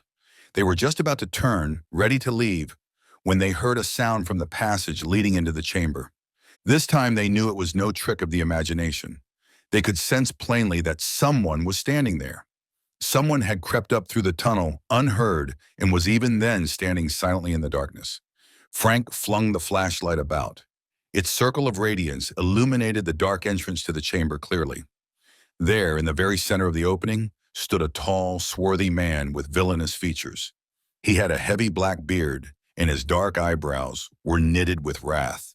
And leveled directly at the 2 boys, he held in each hand a wicked-looking black revolver. Hands up! He rasped curtly, in a voice that vibrated with anger. The Hardy boys knew without question that this man was none other than the notorious outlaw they had tried to circumvent, Black Pepper. Chapter 23. The Capture. The Hardy boys were stunned by surprise. With victory in their grasp, they had turned to confront this menacing figure that seemed to have risen like a ghost from the darkness. Black Pepper had captured them red-handed. Drop that gold, growled the outlaw. Drop that gold and put up your hands. They faced one another tensely. Suddenly, Frank pointed to the tunnel directly behind Black Pepper. Grab him! He shouted. Almost instinctively, the outlaw wheeled about to face the enemy, whom he judged was behind him. Before he realized the trick that had been played on him, and while his revolvers were turned away from the 2 lads, the Hardy boys sprang into action. Joe flung one of the sacks of gold with all his force. It struck against the outlaw's arm and knocked one of the weapons clattering to the floor. At the same instant, Frank flung the sack that he was carrying, and it struck Black Pepper in the chest. The outlaw reeled backward. The Hardy boys leaped toward him. Frank was on him before he could raise his remaining weapon. Like a flash, he seized Black Pepper's arm, holding the revolver away from him. Then Joe joined the struggle, and between the 2 of them, they bore the outlaw to the ground by the sheer violence of their attack. Grimly, Black Pepper struggled. The flashlight had gone out, and the battle raged in complete darkness. It was difficult to tell friend from foe. The outlaw was strong and powerful, and he wrestled desperately to get free. Frank clung grimly to the outlaw's arm, exerting all his strength to prevent Black Pepper from getting control of the revolver. The weapon exploded in the darkness, the shot sounding like a crash of thunder in that confined space. Frank got his hands on the revolver and rested sharply at it. Black Pepper's grasp relaxed. The revolver gave way, and Frank wrenched it away from the outlaw. Quickly, he reversed it and pressed the barrel against Black Pepper's body. Put up your hands, he snapped. I have you covered. Black Pepper ceased his struggles and lay still. I give in, he said quickly. I give in. Don't shoot. Get the flashlight, Joe. Joe relinquished his grasp on the outlaw and searched for the flashlight, which had rolled to a distant corner of the cave. He found it at last and switched it on. The light revealed Black Pepper lying on his back, his hands upraised. His eyes were wide with fear. Get up, ordered Frank. The outlaw scrambled to his feet, arms still high. Get the other gun, Joe. Joe found the other revolver on the floor and picked it up. Fine. Now we'll take you back with us. Let me go, boys, pleaded the desperado. It was only a joke. I was only trying to scare you. Take the gold if you want, but let me go. You have a funny idea of a joke. Well, just as a joke, we'll take you down to Lucky Bottom and clap you into jail. That's the kind of a sense of humor we have. Pick up the gold, Joe, and go ahead of him. I'll come behind. Armed with a flashlight and 2 sacks of gold, Joe went to the entrance of the blue room. Frank picked up the other 2 sacks and, still keeping Black Pepper covered with a revolver, urged him ahead. Forward march, he ordered. Reluctantly, the outlaw strode ahead, following Joe, who was silhouetted against the circle of light cast by the flash. My men will see that you pay up for this, he growled savagely. Your men will be scattered so far you'll never be able to find them when they hear you've been taken in, replied Frank. If they don't, they'll land in jail with you. How did you happen to be down in the mine without them, trying to make away with the gold in the storm? The shot told. Black Pepper looked around sharply. I wasn't trying to double-cross them, he shouted. Don't tell them that. Don't say you found me down here. None of us were supposed to go in here alone. Frank chuckled. So that was your game, was it? You thought you'd sneak down here and grab the gold, then make your escape under cover of the blizzard. If we hadn't got here first, you would have done it too. Your men will be liable to take revenge on us after that, won't they? Why, they'll want to see you hanged. Black Pepper was silent. His bluff had failed, and he knew it. He knew that when the other outlaws heard he had been captured in the blue room, they would realize that he had been trying to steal a march on them and make away with the gold without their knowledge. Joe led the way down the passage into the next chamber, and from there they proceeded out into the main shaft. I guess we were right after all when he thought we heard noises, he called back to Frank. It was our friend here making his way down into the mine. He came down quietly enough. I nearly jumped out of my shoes when I saw him standing there with those revolvers pointed at us. We'll say that much for you, Black Pepper. You took us completely by surprise. The outlaw grunted, but it was not with satisfaction. Joe began to ascend the ladder that led up the side of the shaft. Up you go, declared Frank, prodding the desperado in the ribs with the barrel of that revolver. Black Pepper scrambled up the rungs with alacrity. They made the tedious climb without trouble, and when Joe emerged at the top of the shaft, he took up his position and covered Black Pepper with the revolver until the outlaw was again on the surface and until Frank had joined him. The blizzard had died down to a mild snowfall, although darkness had fallen. Far below, they could see the few twinkling lights of Lucky Bottom. A clearly defined trail led out toward the road. Joe took the lead once more, so the odd procession made its way through the snow, the outlaw shambling despondently and dispiritedly between his captors. The weight of the gold was considerable, but Frank and Joe scarcely noticed it. So exultant were they over their double victory. They had not only recovered the gold for its rightful owners, but they had captured one of the most notorious outlaws of the West in the bargain. When they reached Hank Shale's cabin, they marched Black Pepper up to the door. Joe stepped inside and, still covering the outlaw, bade him enter. Frank saw his father sitting up in bed, wide-eyed with astonishment, and Hank Shale and Bart Dawson by the fire, their mouths agape. Bart Dawson had just been in the act of putting his pipe in his mouth as they entered, and he held it suspended, staring at the trio as they came into the cabin. Joe flung down his sacks of gold on the table. Here's the gold, part of it anyway. And here's the rest of it, said Frank as he closed the door and put down his 2 sacks. And here, he said, indicating Black Pepper, is the leader of the gang who stole it. Black Pepper? Ejaculated Hank Shale, starting up. The outlaw was silent. He eyed Frank's revolver warily, as though even yet considering his chances of escape. But the weapon did not waver, and he saw that he was trapped. Got a rope? Asked Frank of Hank Shale. He must be tired keeping his hands up. We'll tie his wrists and then march him down to the jail.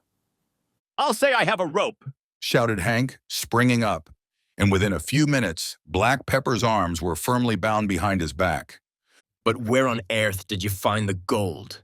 Demanded Bart Dawson, spluttering with excitement. Tell us what happened. It's the very gold that was stolen. He dug his hands into the sacks and sifted the gold dust and nuggets between his fingers. It's all here, every bit of it. Tell us all about it, lads. Take him down to jail first, said Fenton Hardy quietly. I'm as curious as anyone to hear what happened, but the boys can tell us when they come back. The story will keep, but don't be long. I'll go with you. declared Dawson, picking up his hat and scrambling into his Mackinaw coat. This is too good to miss. I never thought I'd see the day when Black Pepper would be shoved into the calaboose. So, with Bart Dawson chattering excitedly by their sides, the Hardy boys left the cabin, where Fenton Hardy and Hank Shale were indulging in vain conjectures as to how the gold had been recovered and how the outlaw had been captured. As they entered Lucky Bottom, although it was nightfall and people had long since retired indoors, the news quickly spread by some mysterious system of telegraphy or mental telepathy, and by the time they reached the jail, husky miners and citizens were running down the street from every direction, anxious to witness the spectacle of Black Pepper being put behind the bars at last. The sheriff was in his office and his jaw sagged with amazement when they entered. Here's Black Pepper for you, roared Bart Dawson. Here's a prisoner for your jail, Sheriff. Clap him in a good strong cell. Be Black Pepper, stammered the sheriff. This is him, and see that he don't get loose neither. If he does, we'll string you up to a telegraph pole. What's the charge? Asked the sheriff mechanically. There don't need to be no charge. You know as well as I do that there's been a reward of 500 out for Black Pepper for the last 3 years. Put him in a cell and no more of your foolish questions. If you must have a charge, put him down for stealing 4 bags of gold that never belonged to him. Charge him with vagrancy and loitering and spitting on the sidewalk. Charge him with mayhem and assault and battery and horse stealing and robbery and carrying concealed weapons and parking his automobile too close to a hydrant. Put him down for everything you've got on your book. He's been guilty of 'em all. The sheriff wilted. He led Black Pepper to a cell where Slim Briggs was sitting despondently. When Slim saw the leader of the gang being ushered in, he shook his head in sympathy and groaned. The door clanged. That fixes Black Pepper, declared Bart Dawson with satisfaction. Now come on back to the cabin and tell us all about it. I'm just about dying of curiosity. Dawson and the Hardy boys left the jail and had to fight their way through the crowd that surged about the doorway. Questions were hurled at them as they started up the street. Was it true that Black Pepper had been captured at last? Who caught him? What was he in for? How did it all happen anyway? Tell you all tomorrow, promised Bart Dawson, leading the boys on up the hill. I'm not very clear about it just yet myself. So the Hardy boys returned to Hank Shale's cabin on the hill, there to tell the tale of their hazardous adventures and the successful outcome of their search for the hidden gold. Chapter 24, Bart Dawson explains. Sitting beside the fire in Hank Shale's cabin, the Hardy boys told their story. They were interrupted frequently by ejaculations of, "You don't say," and, "Well, I'll be switched," from the 2 old miners, and occasionally their father smiled in approval. When they had finished, Bart Dawson slapped his knee. I never heard the beat of it, he declared. Ye went up on that there mountain and got lost and attacked by wolves and fell down the shaft and got held up by Black Pepper. And yet here you are, and there's the gold. I never heard the beat. Neither did I, affirmed Hank Shale slowly. There's the gold, laughed Frank, indicating the 4 sacks on the table. Coulson will be tickled to death, declared Bart Dawson. He never expected either of us to see it again. There's a question we wanted to ask you, put in Frank. Are you sure there isn't anybody else but Mr. Coulson sharing the gold with you? Fenton Hardy looked up startled. He could not imagine what this was leading to. As for Bart Dawson, he looked blank. Not that I know of, he said. Are you quite sure? I'm certain sure. There's Coulson's brother did own a share of it, but he's dead. And there's Jadbury Wilson, my old partner, but he's dead too. That leaves only me and Coulson. Are you sure Wilson is dead? Last we heard of him, he was. He went east, they say, and died out there. I sure wish he could be here tonight. Poor old Jade. He worked so hard for his share of that gold and never got none of it. Jadbury Wilson isn't dead. What? Shouted Bart Dawson, leaping to his feet. Say them words again, lad. Do you know for sure? Is Jad Wilson still living? He's staying at our house in Bayport right now, declared Joe. Fenton Hardy looked more surprised than ever. The case was taking an angle he had never anticipated. If I'm sure Jad Wilson is still alive, I'll be the happiest man in the world, declared Bart Dawson. But how do you know? Tell me about him. The Hardy boys thereupon told of their meeting with Jadbury Wilson and of the story he had told of his gold mining days in the West. So he thinks that you stole the gold from him and went away with it, concluded Frank. I don't blame him for thinking that, said Dawson heartily. I don't blame him a bit. When I come back to Lucky Bottom, I made it my business to trace up my old partners. But the only one I could find was Coulson, and he told me his brother and Jad Wilson was dead. But what had happened to the gold? I'm coming to that. When the Outlaws attacked our camp, the others sent me out to hide the gold. And I hid it. I was just getting away when a stray bullet hit me, and I'll be hanged if I didn't go clean off my head. I didn't remember nothing. I must have wandered away from Lucky Bottom altogether, for when I come to myself, I was miles and miles away, up in northern Montana, and I couldn't remember one thing of my life up to that time. It had been wiped clean out of my memory. I had papers on me that had my name written on them, but I didn't know where I'd come from or nothing. I have heard of such cases, said Fenton Hardy. I had clean lost my memory. I didn't even know I had ever been in Lucky Bottom. Everything was blank up to the time I come to myself. Then, a few months ago, a doctor told me he thought he could fix me up and I had an operation, and click. I remembered everything. I remembered Lucky Bottom and our mine and how I had hidden the gold. It all come back to me. So I came back to Lucky Bottom and dug up the gold again and tried to find my partners. And Coulson and I was ready to split it up between us, seeing we thought his brother and Jad Wilson was dead when the Outlaws stole it on us. So that's how it happened. Frank and Joe had listened entranced. Why, that explains everything, Frank declared. It clears it all up. We couldn't believe you had been crooked, although... He stopped in confusion. Although it looked mighty like it, eh? Finished Bart Dawson with a smile. Well, I don't blame you for being suspicious. And now, if you'll take me back east with you, I'll meet my old partner, Jad Wilson, again, and he'll get his share of the gold. It should be enough to keep him in comfort for all the rest of his life. He's been having a pretty tough time, said Frank. He'll welcome it. And glad I'll be to see that he gets his share. As for you, Mr. Hardy, went on Dawson, turning to the detective, I promised you a good fee if you'd take this case from me, and I promised you a reward if the gold was found. $2,000, I said, and $2,000 you'll get as soon as I can get these nuggets and the gold dust changed into real money. I won't take it all, said Fenton Hardy. My boys did the real work. That's up to you. It was your case, and you can do what you like with the money. But, Dawson declared with emphasis, if you don't divvy up with these two lads... Don't worry, laughed the detective. I have no intention of letting them work for nothing. I want to share the reward with them. Well, that's fine then. And they get $500 for capturing Black Pepper. Don't forget that. Bart Dawson turned to the Hardy boys. Ye ought to have a nice fat bank account when you go back east. It begins to look that way, agreed Frank with a pleased smile. You've done good work, said Fenton Hardy. You've cleaned up this case in record time, and, to tell the truth, I hardly expected you would be successful, because you were up against a mighty difficult undertaking, and you didn't have very much to work on. You deserve everything that is coming to you in the way of reward. You've done me credit. Hearing you say that is reward enough, said Frank, and Joe nodded his head in agreement. Real detectives, both of them, said Hank Shale, puffing at his pipe. The end. You've finished listening to The Hardy Boys, Hunting for Hidden Gold. This multi-voice audiobook was produced by Bodee Books. Listen to more of the Hardy Boys series on YouTube or our Spotify.